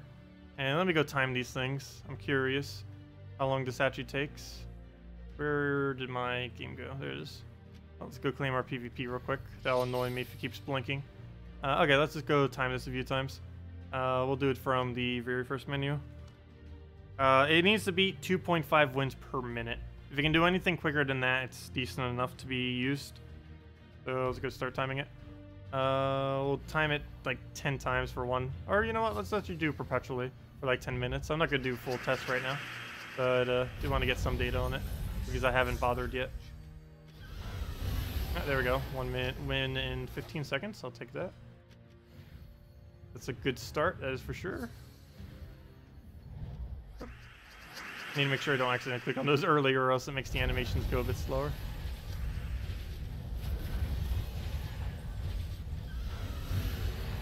If nothing else, it doesn't really need to worry about missing, which is something that a Bombot team sometimes needs to worry about. Wow, we're almost about to hit 3 per minute. And that might be consistently keepable. Yeah, look at that. 50 seconds for 3 battles. Can someone keep track, by the way? I actually forgot. I have no way of keeping track right now. We're up to 3 right now. I think I might be able to keep track, but if anyone could help, just in case. We're at 3. Throw that down. Oh no, he lived. What is this mythic? Oh, I know what he is. 4. Oh, there he goes. Go into the... Yeah, we'll just do 10 minutes. We're up to 4 right now.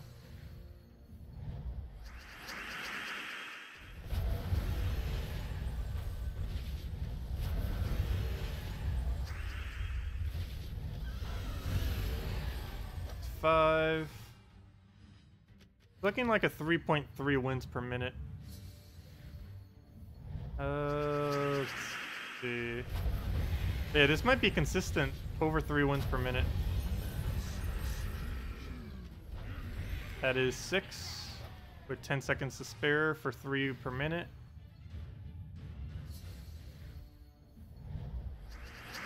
So it's definitely a solid 3 per minute. That is really good.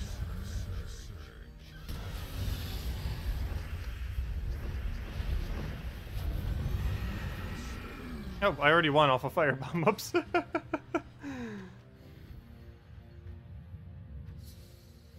That awkward moment when you accidentally win.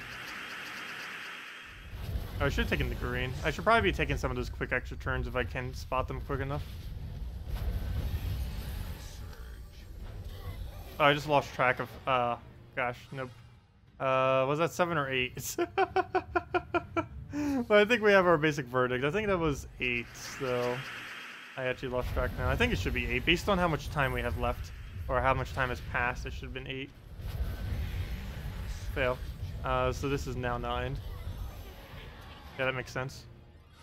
Unless we somehow squeeze another battle into there, which I highly doubt, though. We're up to 9 now. Oh, was it 8? Oh no, the problem is chat's delayed, so I don't know if what you're saying is correct. That should be 10. Yeah, I believe that is indeed 10 right there. So this is our 11th battle, which we haven't won yet. Yep, come on, Cass.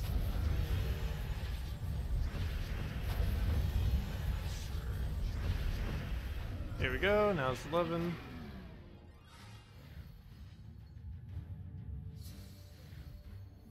Let's see. Firebomb. 12.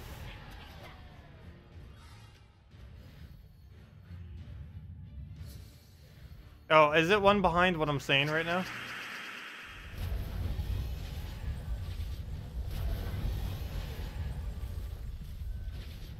$13. If so, it's exactly at 1 per minute. If it is indeed one behind what I'm saying.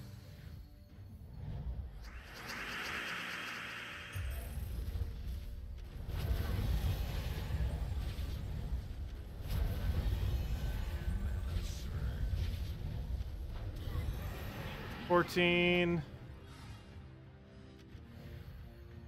Yeah, the new UI looks pretty nice, given what the changes they've already made.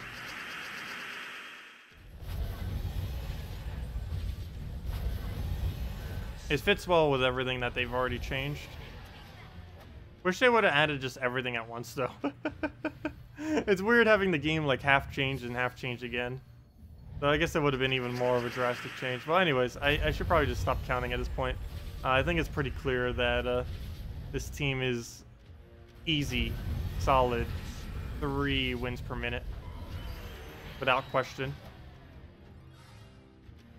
So yeah, that's quicker than Bombot team then, and it doesn't even require a hero class. Doesn't require the traits. Only really requires Firebomb. That's the only thing that's really needed. So why did I not cast? I could have won already. Yeah, that's really solid. Okay, I can stop the timer now. Don't need that thing going. Yeah, let me go close it as well. Hey, hey. You're not supposed to not get full mana. What is this? There we go. Anyways. I think we kind of got our verdict. That is super quick. Close this window. No, don't save the splits. I didn't even take any splits. There we go. Anyways, hey, we hit 1 million gold during that. Or I think we hit it during that, not even sure. Might have hit it before we even started. Who knows? But there we go. Yeah, that's pretty nice. Over 3 per minute. Definitely, without a shadow of a doubt, 3 per minute. Could probably be a little bit higher than that if really going all in.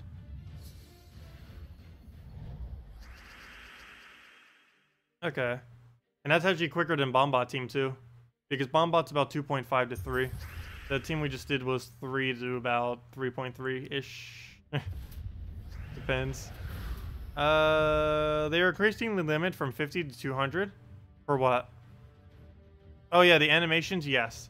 You will be able to open up 200 chests instead of 50, which is nice because the game is definitely heading more in the direction of needing to do 200. Though, out of curiosity, has anyone seen from any of their streams?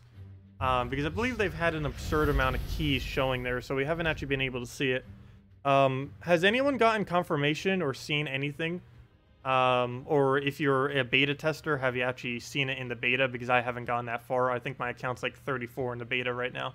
Something like that. But has anyone tested to see if 200 is actually cheaper? Because, yeah, that'd be interesting if there's like a whole nother cheaper option now. If you could buy 200 bulks instead of 50 bulks to get it cheaper. I don't know if that's actually the case or not. Because there are 200 bulks, that's confirmed, but I have not seen anything seeing if it's actually cheaper or not. I'd assume so. That'd be cool if it was like 8.5 gems per gem key or something. That'd be quite a bit cheaper. Okay, here, have this Ferris Raw. Take that, get ourselves a Dragon Soul down, get our pokes, get another Ferris Raw down. Good to go. Take our poke, Dragon Soul.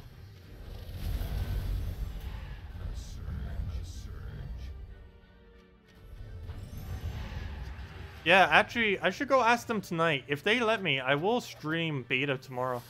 Though I don't think they'll let me. You know what? Let me go ask them that right now. I'm really curious if they'll let me.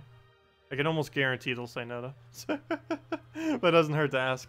Let's see. But yeah, if they let me, we could stream literally just a new... Oh, but then again, never mind. Well, it would only be for part of the time. I forgot. It's not integrated to the live servers yet. So they're probably going to say no because of that then. Maybe they'll do it overnight. Who knows? Let's hope so. But yeah, never mind. I'm probably not even going to bother asking then. Oh well. It's coming very soon anyways. We won't have to wait much longer than about a week or so, I would assume. There hasn't been any official date given yet, though, for when it's coming. But everything already seems to be in place. You're heading for 4,000 jewels. What's the best mythic you have? Elamagrim and Famine already? Oh, Fairshra. Everyone's saving for Fairshra. Fairshra. Yeah, everyone's just holding out for the elusive Fairshra that has been craftable twice, but it was twice in a row when the Soulforge first came out. So basically no one in the entire game was able to get it other than people who bought the glitched pack that was able to buy multiple of it when it first came out. But other than that, no one has managed to get a Fairshra. It's technically was impossible to do legitimately. So yeah, it's the waiting game at this point for trying to craft one. But that would definitely be the next thing you would craft if you already have those two troops for sure. Because sometimes you would go for those instead, but you already have both of them, so definitely just hold out for Fairshra. Let's see, did you ask for 12 days of Christmas codes? That I did not, though that wouldn't take that long. They'll reply back in like a day or two. I do need to make sure I do it more towards Monday, though. Asking at this point would be irrelevant if I asked today. But yeah, I do need to make sure I remember to do that on like Sunday night, just so that they'll get it to me. Yeah, saying it now will actually make it less likely that they would end up replying back because it's going to get buried behind all the other messages that they get throughout the weekend that they might not check. So yeah, Sunday night would probably be my best bet with that. But yeah, we could definitely do the 12 days of Christmas. When would that start then? That would be what, the 13th, right? That would be 12. Counting, how does it work? Yeah, that'd probably be 12. 13 plus 12 is definitely 25. But with days, does it work that way? Let's see. 14, 15, 16, 17, 18, 19, 20, 21, 22, 23, 24, 25. Yeah, that would work that way. Oh, no. Wait, no, I'd have to start on the 12th. Because, yeah, I was right then. I knew there was something weird about it. Because if it's the 12 days of Christmas, I would have to start... It would have to go prior to Christmas. So it would have to start at the 12th and then go to the 24th. Yeah, that's right.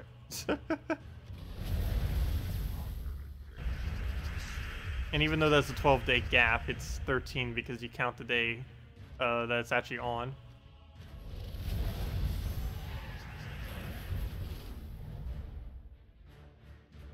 Uh, 25 minus 12 is 13, but yeah, but we don't do it on the day of Christmas. Well, I guess we could.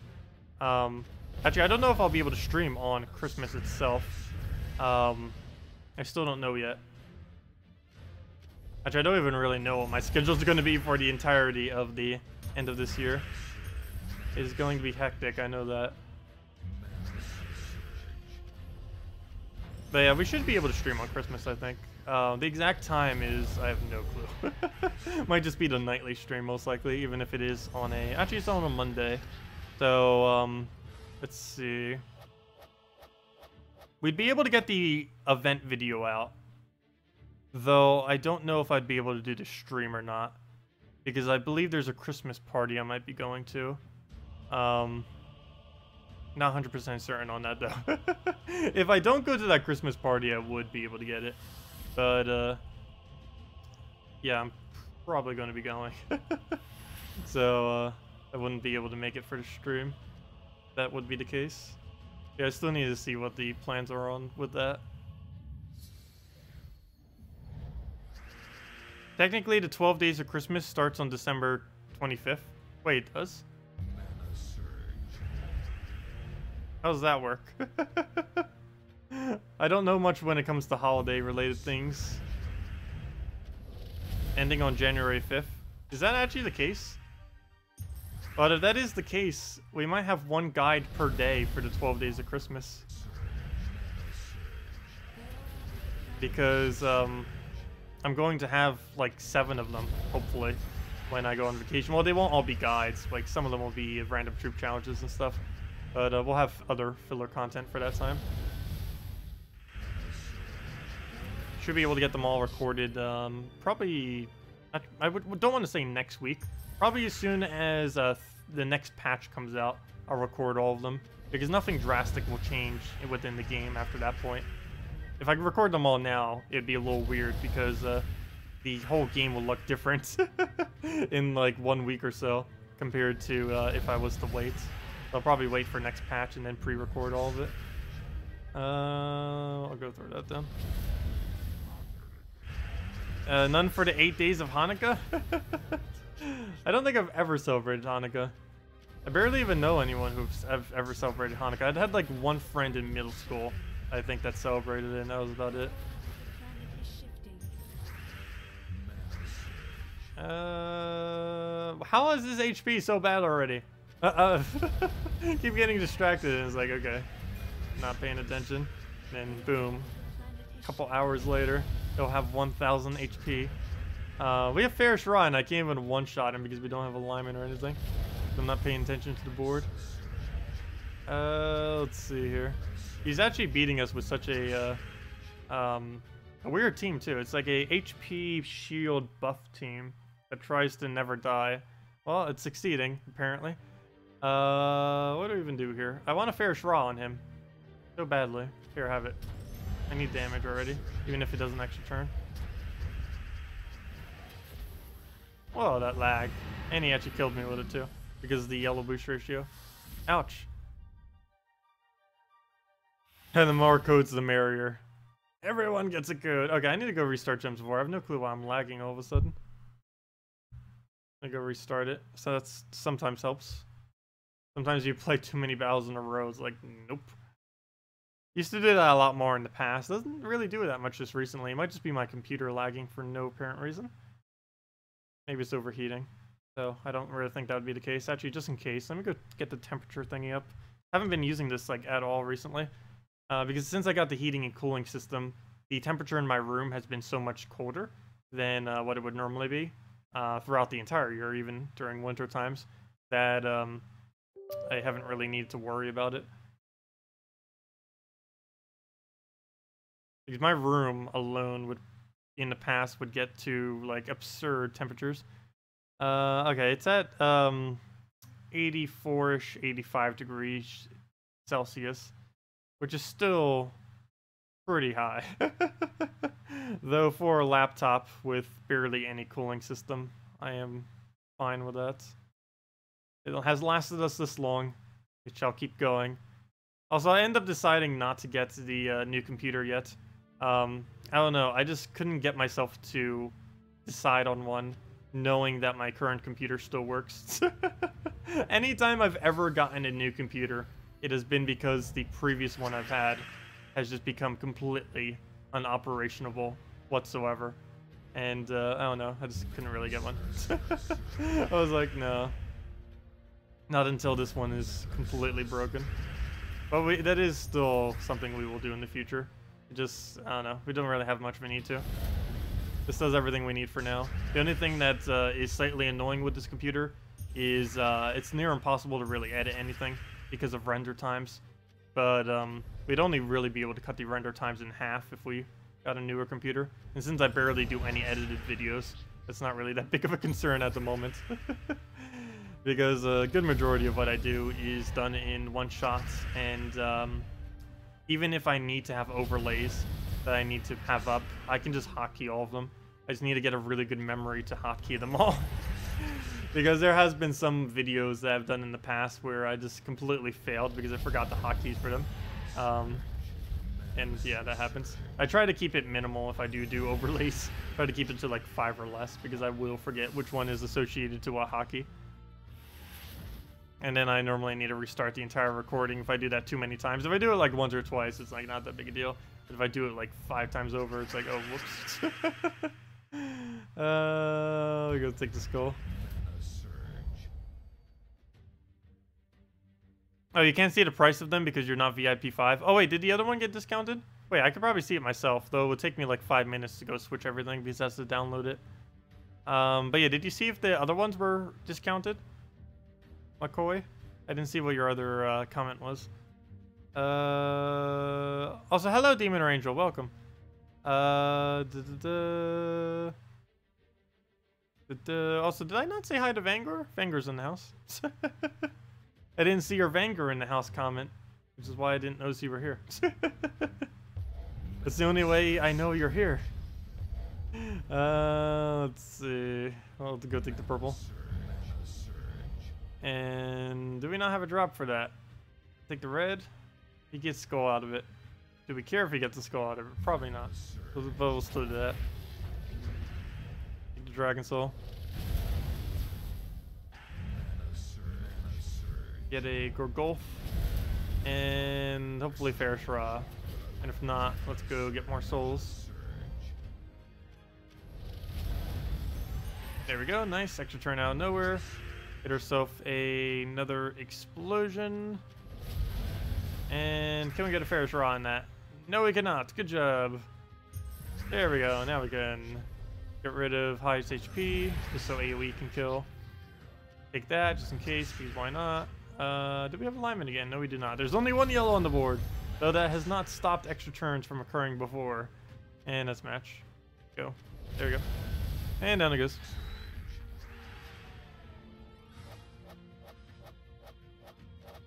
Wait, 200 isn't listed for tab as all the other chests? Or is it only for VIP? That could have been the case too. That's really weird if that is the case though. Because no one would ever actually open 200 VIPs. Or actually, I shouldn't say never. But that would be weird if they only made that. It could just be that the beta version didn't include it yet. Because didn't the stream show all of them at 200? Yeah, when I was looking through it, when I was going through the beta for the small amount I have, I've only played it for about, I think, 5 hours now. I didn't really notice the 200s in the keys. When I was glancing through them, I didn't notice that at all. Maybe it just wasn't there at the time, or I don't know. But I didn't notice it.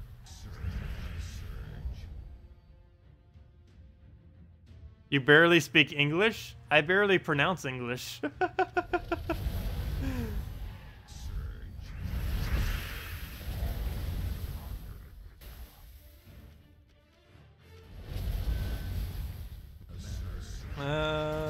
do we need here? Kind of want to take out a big objective from him, but I don't have any extra turn to do that with. So we'll just keep poking him with AoEs. Nope, we still can't, but now we can just wipe his whole team, so it doesn't matter. Down he goes.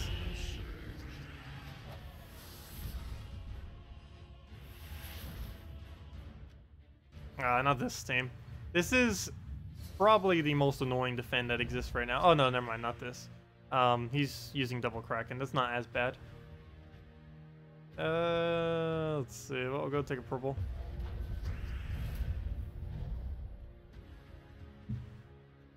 Yeah, the Sea Troll version of this. The Fart Troll, Sea Troll, Kraken Queen Mab, and a few other variants that get used with it. Basically any variant of this team. The Fart Troll, Kraken, Queen Mab combo. So annoying. It's winnable by many teams. It just, I don't know.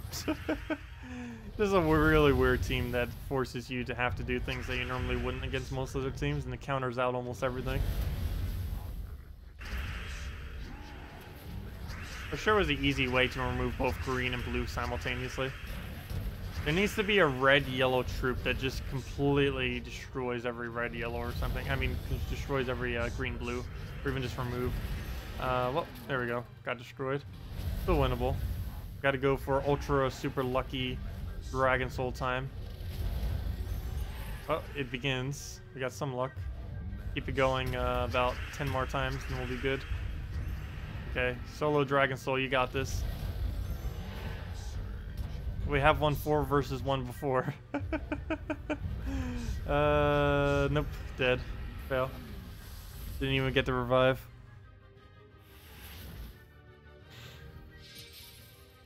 The text is so small, I can't even read it. Well, not to mention that it's in a different language, but even if it wasn't in a different language. My vision's actually so bad, even with glasses, it looks basically just like a line. Everything that you just typed right there. I can make out enough to tell that they're symbols, but it still looks almost like a straight line. Yeah, me without my glasses is horrible. Actually, you know what? I've never actually not worn my glasses since the new UI.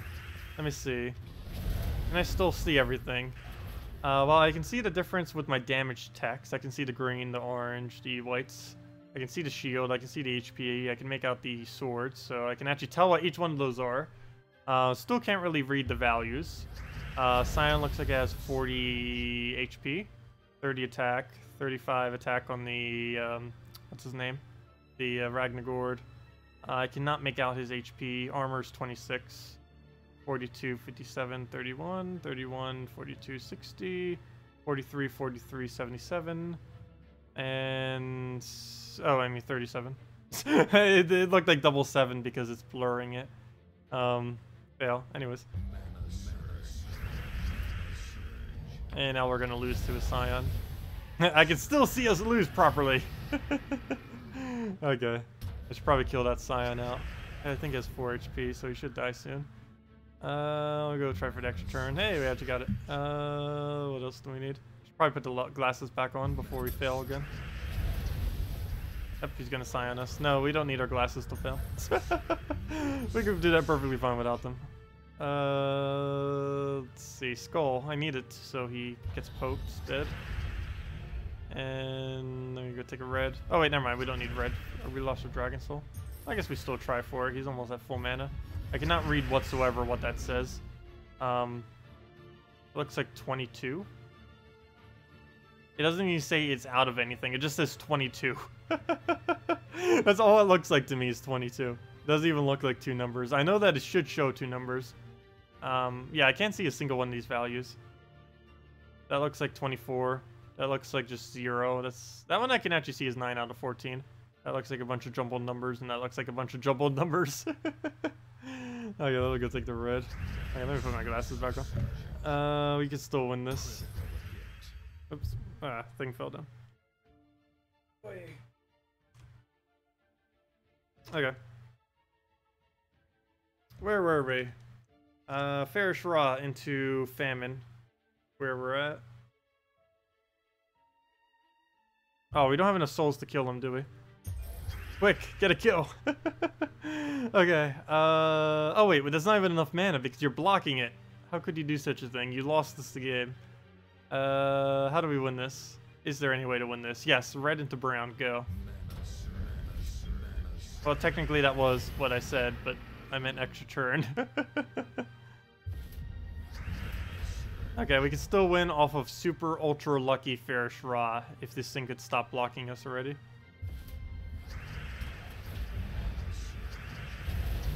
Live? Good, okay.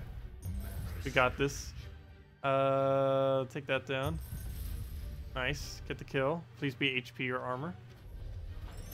No, armor, but he double HP reduced us. One off the guaranteed death and the other off of the famine 1 in 4 chance. Which means he got a 1 in 4 chance to kill us, and he did. Did we take the brown? If it surges, would that even be enough? Would we die if he tries going for it? Yes. So we need to take it. Is there any chance? Oh, and of course he got mana off of that. I would have to extra turn right now while simultaneously taking Fairish Ra mana, while also simultaneously gaining more souls to actually be able to kill it, because I don't think that's even enough damage. We could do 101. So even if we got the most miraculous move ever, we'd basically have to skull and get full mana and extra turn all simultaneously right now. There is one way to do it. I would need to take this blue and get triple skull. That is the only chance we have to do what I just said. Wow, we almost got it. Oh, the luck. We got 2 out of the 3 skulls. If that would have been 1 more skull, we actually would have won that battle. Anyways. Let's fight with glasses now. So that we can see what we're doing. What is that image of? I didn't see based on what was said earlier. What is this?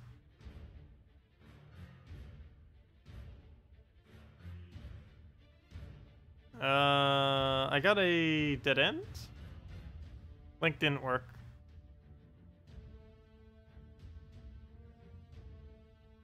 Yeah, I ended up getting an error too.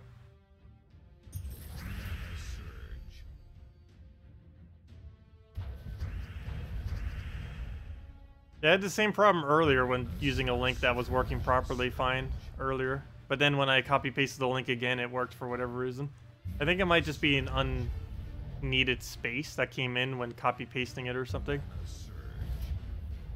Something had to have been changed. Oy. Okay. Because I ended up posting the exact same thing earlier, and it was like, yep, I want to work now. It was like, nope, not working. Then posted again, and it's like, yeah, it's working now. Okay, well, fair try that, just to get the kill. You know, I probably should kill one of the Krakens, but oh well, at least he doesn't get skull spam. Go and Dragon Soul. Hit herself the other hit. Also, let me go give out the second redeem code, might as well. We'll have another 2 tomorrow, but this will be the last one for today. Once we go hand that out, go Dragon Soul that. And he'll just poke us, do his little Kraken, and not devour us. Thank you very much for not devouring us. Much appreciated. We'll take ourselves a Dragon Soul, and down it goes. Sweet. Okay. Anyways, let's go give out the other redeem code. The other one should already be depleted at this point. 1 win, 1 lose. That's okay. Let me see. We need to head over to the redeem code sections. Okay. What's the next code in the line? Okay, I don't see why not. We'll go do that one. Also, how many more do we have left? We used 1 today, 2 the other day. That leaves 1, 2, 3, 4, 5, 6, 7, 8, 9, 10, 11, 12. That lasts us until 1. Let's see. All of that. That lasts us exactly until Christmas. Wait, did I count that right? 5. Yes, that lasts us literally exactly until Christmas. Interesting. Well, that works out perfectly. And that's actually good because all the videos after Christmas, I actually won't be putting redeem codes on anyways because they're normal uploads. But if I could get some more, maybe I could sneak some in there. I don't normally like putting redeem codes on guide videos though, because guide videos normally have a lot longer of a longevity. Like for example, this stream that we're doing right now, obviously, its full longevity is mainly when we're actually doing the stream, and then very slightly the day after. But then the video basically goes out of existence. Even though it's still there, it will barely ever get any viewership, unless it was something really specific that we were doing for a stream. But something like a guide video going over something, that gets viewership constantly, even after months or even years, assuming it's still relevant. So obviously putting a redeem code on something like that would be completely redundant, which is kind of one of the whole reasons why I actually shifted all of my redeem codes for the last several months. If many of you have probably noticed, just 100% on streams and not on videos at all. Mainly because there's a lot of video concepts that last longer than what a stream would, as far as viewership on them. And it's pretty redundant having taunting people with redeem codes on a guide video that they're never going to be able to use.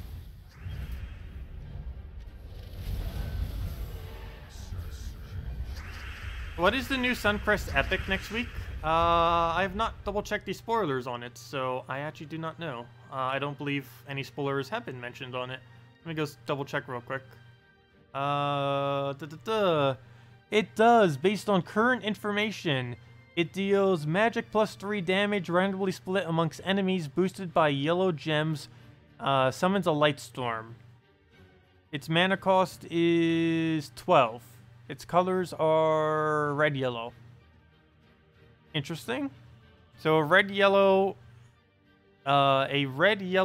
storm that has potential. Though compared to a goblin rocket, would it ever be used? Probably not. What's its traits? Yeah, it's probably not going to get used compared to a goblin rocket. It's basically a weaker version of goblin rocket. It has Strix shield for 2 armor to all the Strixes, or whatever they're called, those little avian bird thingies.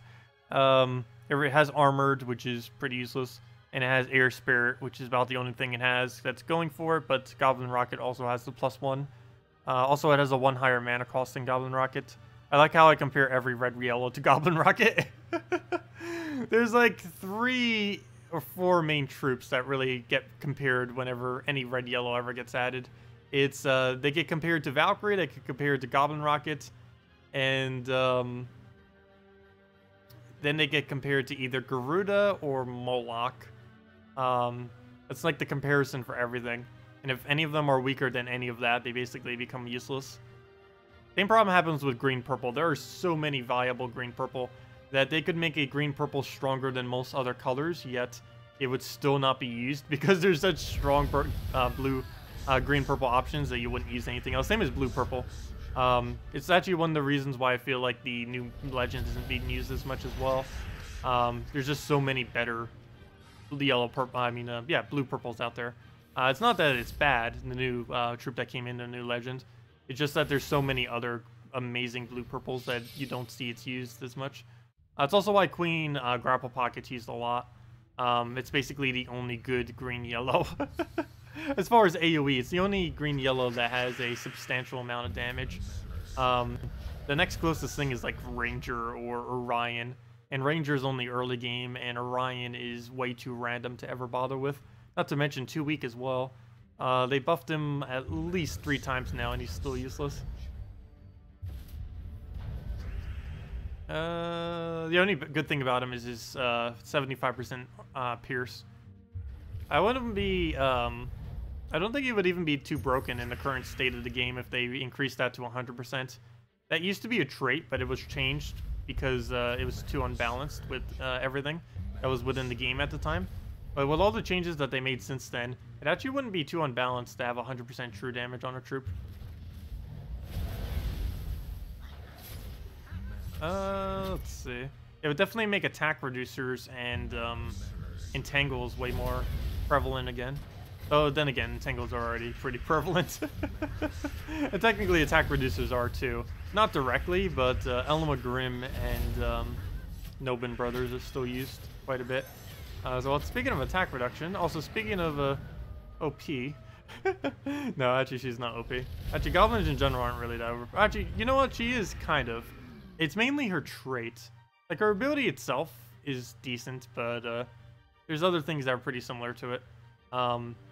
It's definitely a little bit towards the higher side of AoE, and the extra turn's definitely nice, but the higher mana cost for it's not too bad. And it doesn't have any mana generation, so it's not like it's not like something like a Christine X, where it can just extra turn back into full mana and recast. She actually ends her mana generation. She still gets to keep her turn, but she doesn't get to keep the mana generation constantly going. Let me just kill her here. We die on Fair Shra, but we still have the very ultra slim chance of surviving this. Go take the purple. Yellow Surge is not enough mana. Is Red Surge? No, I don't believe that's enough either. Nope. Given that we just surged and didn't get it. Okay, we have 1 chance to win this now. Take this green into a yellow extra turn. That is not what I said. Oh, good, it attack reduced us, but it's still his turn. Oh, no, it's not. We have a chance of winning. Oh, we got this. Okay, come on. Infinite extra turns, go. This is not an extra turn. Okay, we're still alive.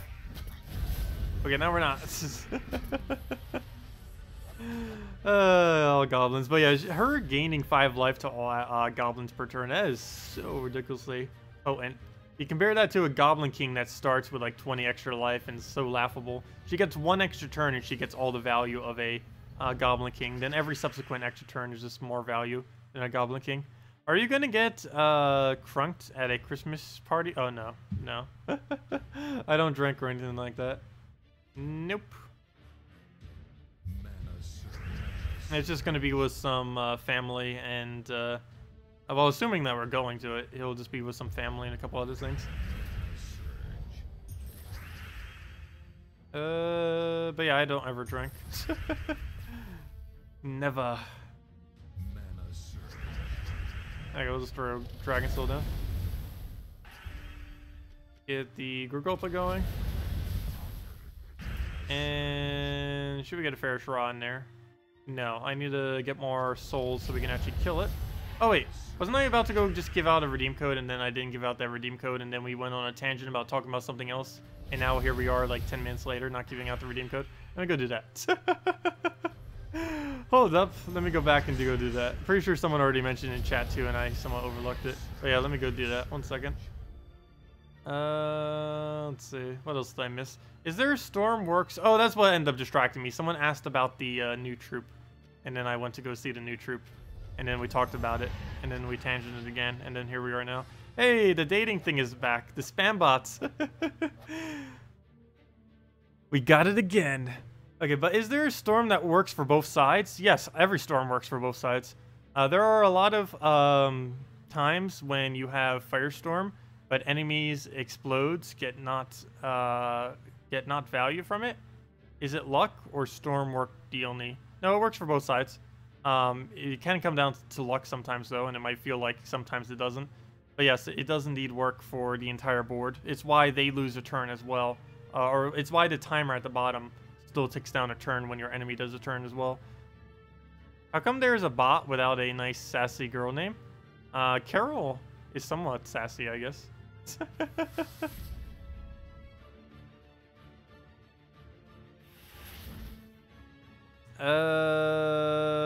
Oh yeah, it's like Medusa with baby spiders. Yeah, the green screen's being a little bit weird this morning. I could try adjusting it, but it's more of a lighting issue than a green screen issue. Actually, one thing I found some streamers do that actually fixes it, which is kind of funny. They'll wear hats of some kind, and that actually fixes it. Because fabrics and stuff like that are more like cut, or even just skin, normally won't static as much. But here it does because it's a bunch of small little particle thingies. So it doesn't work as well with the green screen. That or just go with no here. That would work too. But yeah, wearing any hat would fix the green screen issue pretty easily. Anyways, wow, did we just get spammed by double? What is this? Wait, why did that one get it? Wait, why was Wizard banned? Wait, what? Bridget, what are you doing? No. Anyways, let me go give out the redeem code. Where'd it go? Did I already say it? Pretty sure I did. I didn't post it though. It was this one. Yeah, I definitely did not give this one out yet because we got distracted by the other thing. There we go. No more distractions. We got this. The last redeem code for today, and then we'll have another 2 tomorrow. The Sparkle Tin. I think that's what it is. Sparkle Kin? I don't even know what that is. Let me see. I'll see when it's back up again. Where'd it go? Where'd it go? Redeem code. Put that right in there. Boom. And there it is. Sparkle. Sparkle? Sparkleton. Wait, why is there another K? There's like randomly double K in there. Sparkle or Spark? Sparkleton? Sparkleton. Sparkleton? Why is there a double K? What on earth is that supposed to be? There's definitely Sparkle in there. And then there's Kitten? Oh, Sparkle Kitten! Oh, it's Sparkle Kitten. It's Sparkle Kitten. It's Sparkle Kitten. Oh, oops, it's not centered. The spark. Oops, that's not. This is wrong. That's not what I need to do. Move that one over. There we go. And was just completely ruined all the setup there. They actually have a way to lock these now. Yeah, I don't even do it. It wasn't always a feature in this program that you could lock layers. But ever since they added the feature to lock layers, I have yet to actually lock any of my layers. But I need to on my stream because there's always times when I accidentally drag something that's not supposed to be dragged. Yes, it's Sparkle Kitten. Okay, anyways, let me go and put that into chat with the link thingy. It's you use that gemsofwar.com underneath game code, can only be used by PC mobile users. I keep forgetting to mention that. So I'm pretty sure most people at this point are aware of that, but just in case. Yeah, there it is. The sparkle kitten, I mean. And there we go. Anyways, let me go and use that myself, see what we get from the key, and go on from there. We'll have another 2 redeem codes tomorrow. Put in our... Oh yeah, invite code can be found underneath your settings menu. And right down there, whatever your game says down there is what you put in for your invite code. The code is the one below us. The redeem code, say that you're not a robot. That's weird. We didn't get a captcha. We got a captcha the first time, but the second time we didn't get a captcha. That was weird. Anyways, mail, and that gives us a normal reward of 2 treasure maps, 1 gem key, 200 souls, and 2,500 gold. What do we get from that? That was the key. Hey, I actually need more copies of him. That's convenient. Wow, both the keys today. We actually got really lucky. There's only like 3 or 4 ultra rares out of about however many there are in the game, like 50 to like 70 that I need. And each time so far, we've actually gotten one from one of these keys. Getting really lucky with those today. Yeah, not really that good of a troop. He was the first troop in the game, though, that got the submerge capability. Normally, the first thing to ever get the ability on something is normally one of the worst at it. For example, Dolkafer was the first summoner, and he's just useless, even after like 2 buffs. And what was another first? Moa was the first stunner in the game, and obviously that is useless, other than being turkey for Thanksgiving, and feeding us trait stones during it. And I forget what other instances there were of first instances that were horrible, but those were some of them. Yeah, very rarely is the first thing that ever comes out with a new mechanic actually good, because they normally use the first one to test the waters, to see how it works, and then they expand upon it. Unfortunately, that leaves their original troop that they added as nearly useless.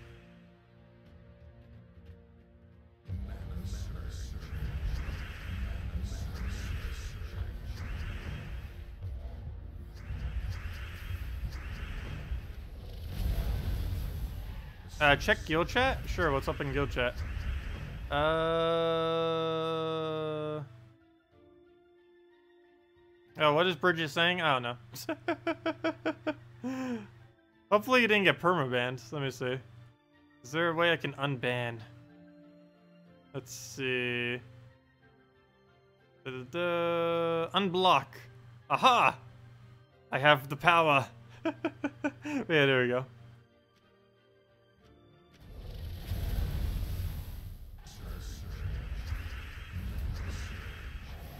Let me go throw that down.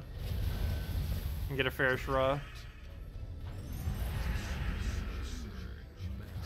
Get a Dragon Soul.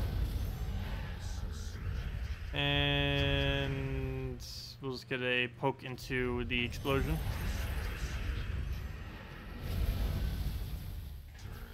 And there's match.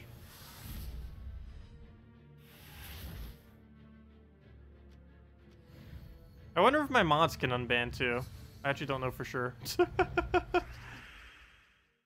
I have not actually tested.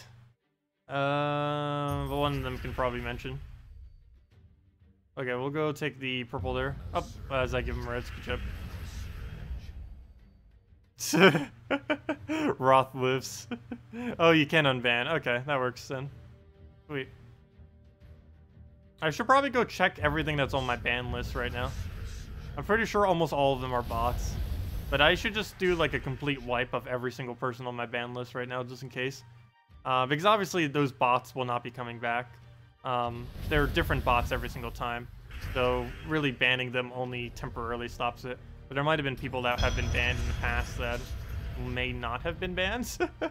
Who knows? Maybe there's someone in chat right now who just like watches that who might have gotten banned a while back, and that's why they're not chatting. Who knows? Could be for any number of reasons. But yeah, I should probably go do that. I think there's something within YouTube where there's a master list of every single one of them on it. But I'll need to go do that eventually.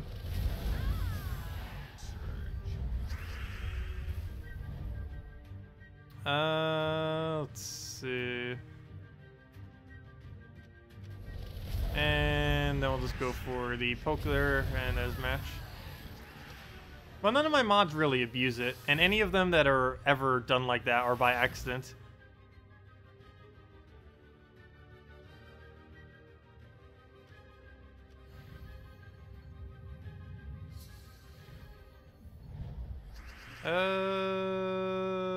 What do we do here?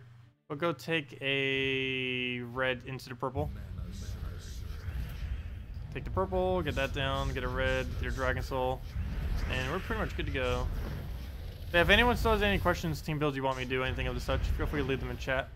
Otherwise, we probably will be wrapping up soon. There isn't really too much to go over. So I actually am going to ask the devs today to see if I can stream the beta tomorrow. I might as well at least ask. I don't even know if I'll be able to get an answer in time. But if they say yes, we will indeed stream the beta version for at least 1 hour tomorrow, if not longer. There really isn't too much to show other than, you know, UI stuff. But yeah, we will go and do that if they say yes. Obviously, if they don't, I can't, unfortunately. But if they do, we will.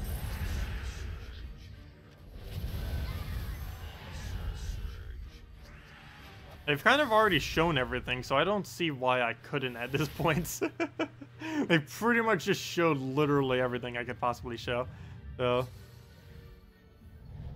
Tacet's office Christmas party might include Goblin Rocket, Gorgolfa, Dragon Soul Mercy, Valkyrie, Firebomb, Ferishra. Let's see.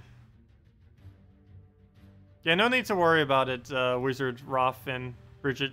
It was just a misunderstanding with everything. Everything's cool. I'll go take the reds.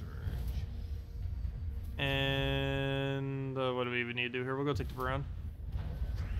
Okay, another brown. Go for the... Oh, I should have taken the green first. Get our explosion. Get a Dragon Soul into that. And see if we can Farish Ra. No we don't. So we'll go for that, get more damage, and nope, still don't have Farish Ra. Take 3.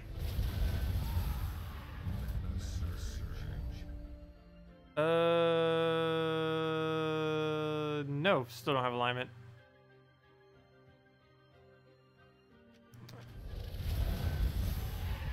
And then we go for the poke.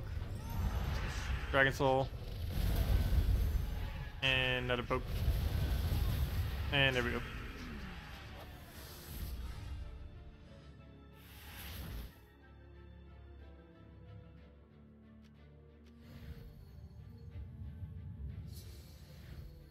Okay, next battle. Oh, come on.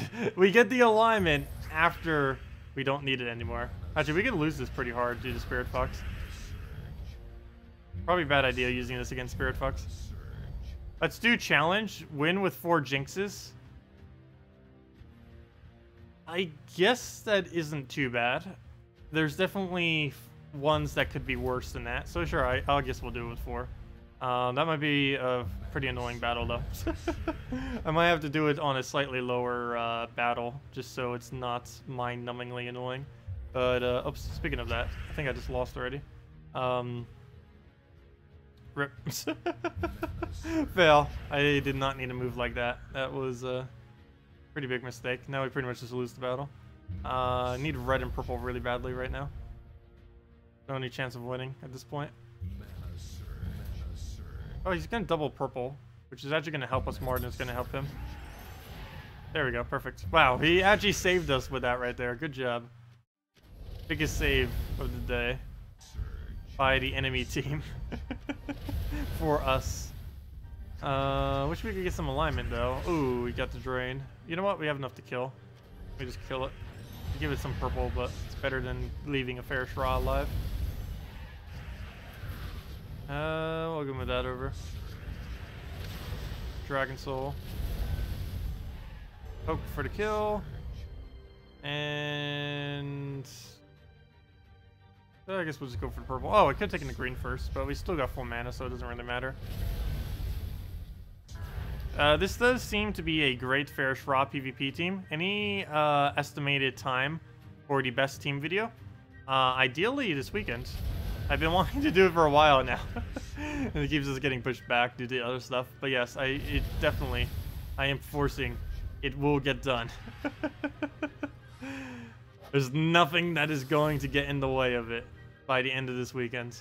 Guarantee, 100%.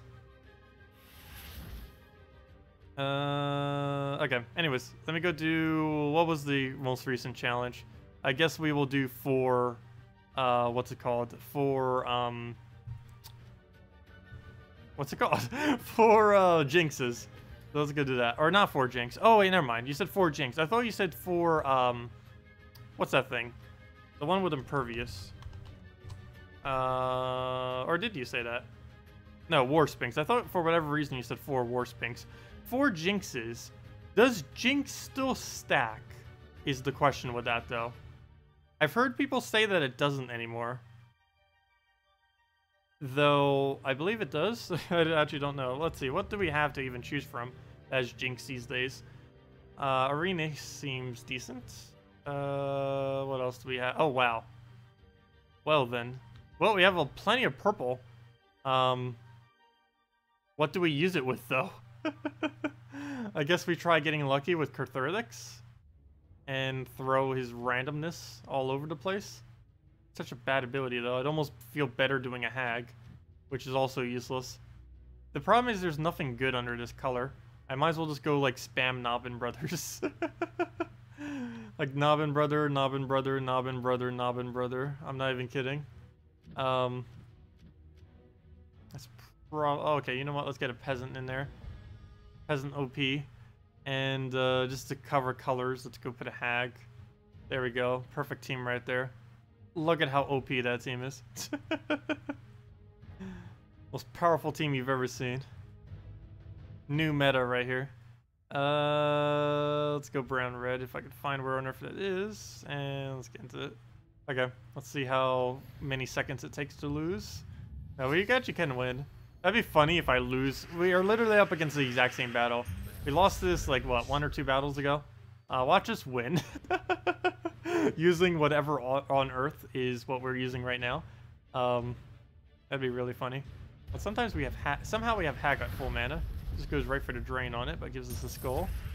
This isn't like a like 1 or 2 trophy either. This is actually our 3 trophy.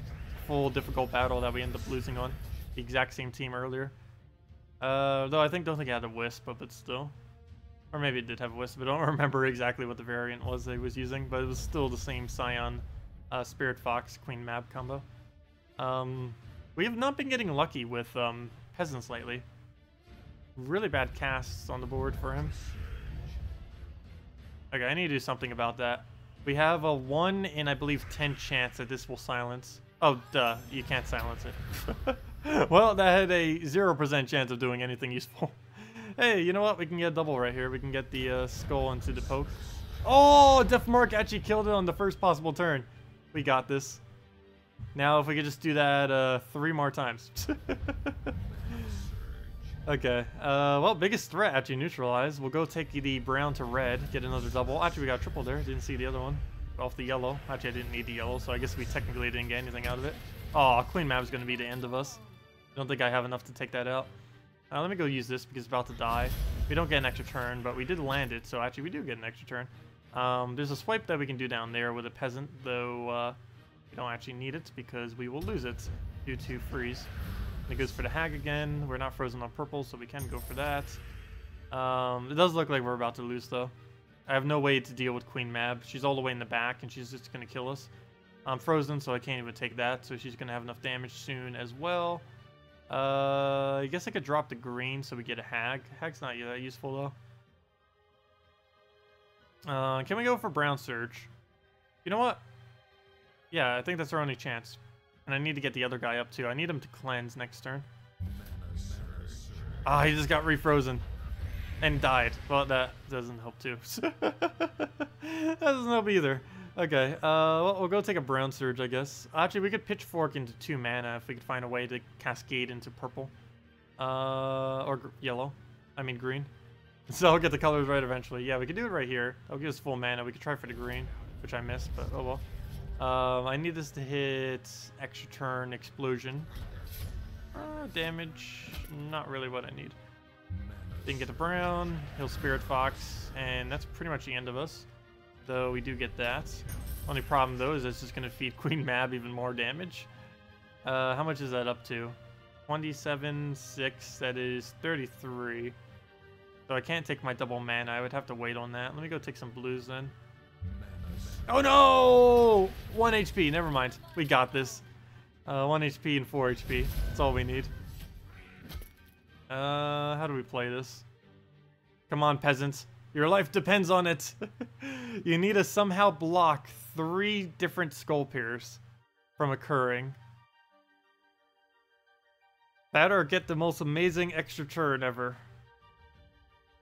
Oh, well, you know what? Let's throw Nobin Brothers first. Maybe he'll clear the board and give us something better. Oh, there we go. Perfect. Exactly what we needed. What's the follow-up, though? I guess we take this. Get another Nobin off. And... or do we take the Skull first? Because he has no immediate threat to us. Yeah, we take that first. And we take it again, actually, if we can go kill the Wisp. Oh, we can take it for extra turn, too. Nice. Good job, peasant. Doing things that no other troop can do. We got this. 1 HP is plenty. That's more than enough to win this battle. Do we gamble the top? No, I'm gonna clear the board. Okay, I should have gambled the top. I think it actually would have been that skull right there. Would have been what we would have won with. Yeah, we almost won. Not over yet, but it's really close. But yeah, there we go. We won with all Jinx team, or about to. There we go. We won with all Jinx team somehow, with 4 HP and 1 HP. That survived though. That's why you get those kingdom upgrades right there. But yeah, we won with 4 times Jinx as suggested, using the new meta right there. Double Nobin Brother Peasant Hag. Best team ever. You know, that team actually wouldn't be too bad if it had a Kraken in it instead of Hag. It would actually be somewhat competent. But, yeah, there we go. That was a very strange team. But as suggested, that's 4 times Jinx. Yeah, it does have diminishing return on the effect. I believe it's... I think it was slightly more than 66%. I believe it was 50%, then 75%, then 82.5, and then 89.5 or something, or whatever that comes out to. But yeah, it halves the mastery, but then that half halves that half, and then that half halves that halves half, and that keeps going like that. It's not like 2 of them is a full mitigation. I don't know if that's the exact though. They've changed it in the past. I don't even know if it stacks at the moment. If it even does keep stacking. I recall someone saying that it doesn't anymore, but from what I've seen, it actually still does. And from that battle, I barely got any surges, so I would say that is the case. But as far as 1, I know for sure as far as how 1 works, is it halves this number right here, whatever that number is. So really, it's not as effective as you may think. So for example, we have a 601 purple mastery. This is around a 66.6 repeating % chance to surge. But if that gets halved with a 1 single Jinx, that then becomes 300 or 301, probably 301. Regardless, that is around a 50% chance of mana surging. Even though it is a 50% reduction, it actually only reduced our chance of surging by 16%. Jinx is quite more effective in early game because, for example, reducing 100 by 50 to bring it down to 50 is a lot bigger impact than lowering something like 300, 400, 500, 600 by 50, or by half of it, which would be 300 in this case, or 175 in that case or something, or 200 there.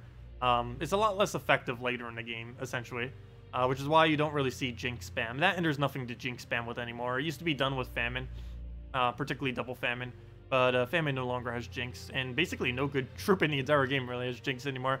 Nobin Brothers is the only troop in the entire game that, I guess Arenas too, that could be considered good that has Jinx. Well, maybe Green Slime, well, maybe Peasant. Those 4. Peasant is ultra situational though. Green Slime is a inferior version of Giant Spider. Arenas, you need to go and use a sacrifice with it to even get value out of it, or its full value. Otherwise, Giant Spider or Green Slime is better. If you need a Jinx in, you still need purple. but you don't have like a sacrifice, you're better off just with green slime. And then that really just leaves Nobbin Brothers as the only viable, like truly viable option for Jinx. Because Hag is useless. Etten is way too situational. He's a high skull damager, but he doesn't really have any traits that synergize with that other than empower it into his ability. Summoner is too weak to bother using, at least in the late game. Early on in the game, he's really ridiculously strong. At this point in the game, it's because his life gain doesn't boost based on magic. It's a static 6. So even if you're a new player at like level 20, he still does 6 life. And even as a max player, he still does 6 life. The only thing that changes is the Bone Daemon. Yeah, Cratheric 6 is way too random, and everything he does is just horrible, even if it wasn't random. And Hag is just useless. And they managed to make it even worse by adding Night Hag. Night Hag is almost worse than Hag in some instances, mainly because of the mana cost difference. Is it Knob End or Knob Ends? I have no clue. I pronounce it as someone from Britain would probably know, or from that general area. People were saying that that was some kind of phrase down there. Yeah, I just say Nobbin Brothers, or Nobin, or Nobbin. I don't know. I don't know. But anyways, guys, I think I'm going to be heading out for now. We will be back at 8 p.m. Eastern Standard Time to go do the Guild Wars for tonight and dungeons and all that. We will be back, of course, tomorrow, same time as always, 10 a.m. Eastern Standard Time to go do the morning stream. I will ask the devs and see if we can get a response on if I can stream the beta version, making the argument that they technically already did, so hopefully they'll let me do the same. We'll see. And if so, we will play basically at least an hour tomorrow of the beta version, as well as whatever we normally do. Won't be too much of a difference other than just the new UI. That, and we get to see some early game content. And I have almost nothing on the beta account right now. So, yeah, that'll be interesting. Anyways, you just pronounced the same thing twice. I did not pronounce the same thing twice. I said Nobbin Brothers and Nobin Brothers. I pronounced the N-O differently. I said, like, Nobbin and then Nobin. One was Nob, one was Knob. Like, Knob as in a doorknob, and Nob as in, I don't even know what's a Nob. Anyways, have a good weekend, everyone, if I don't see you later. And if I do see you later tonight in like 6 hours and 20 minutes. Have a good day, everyone. Goodbye.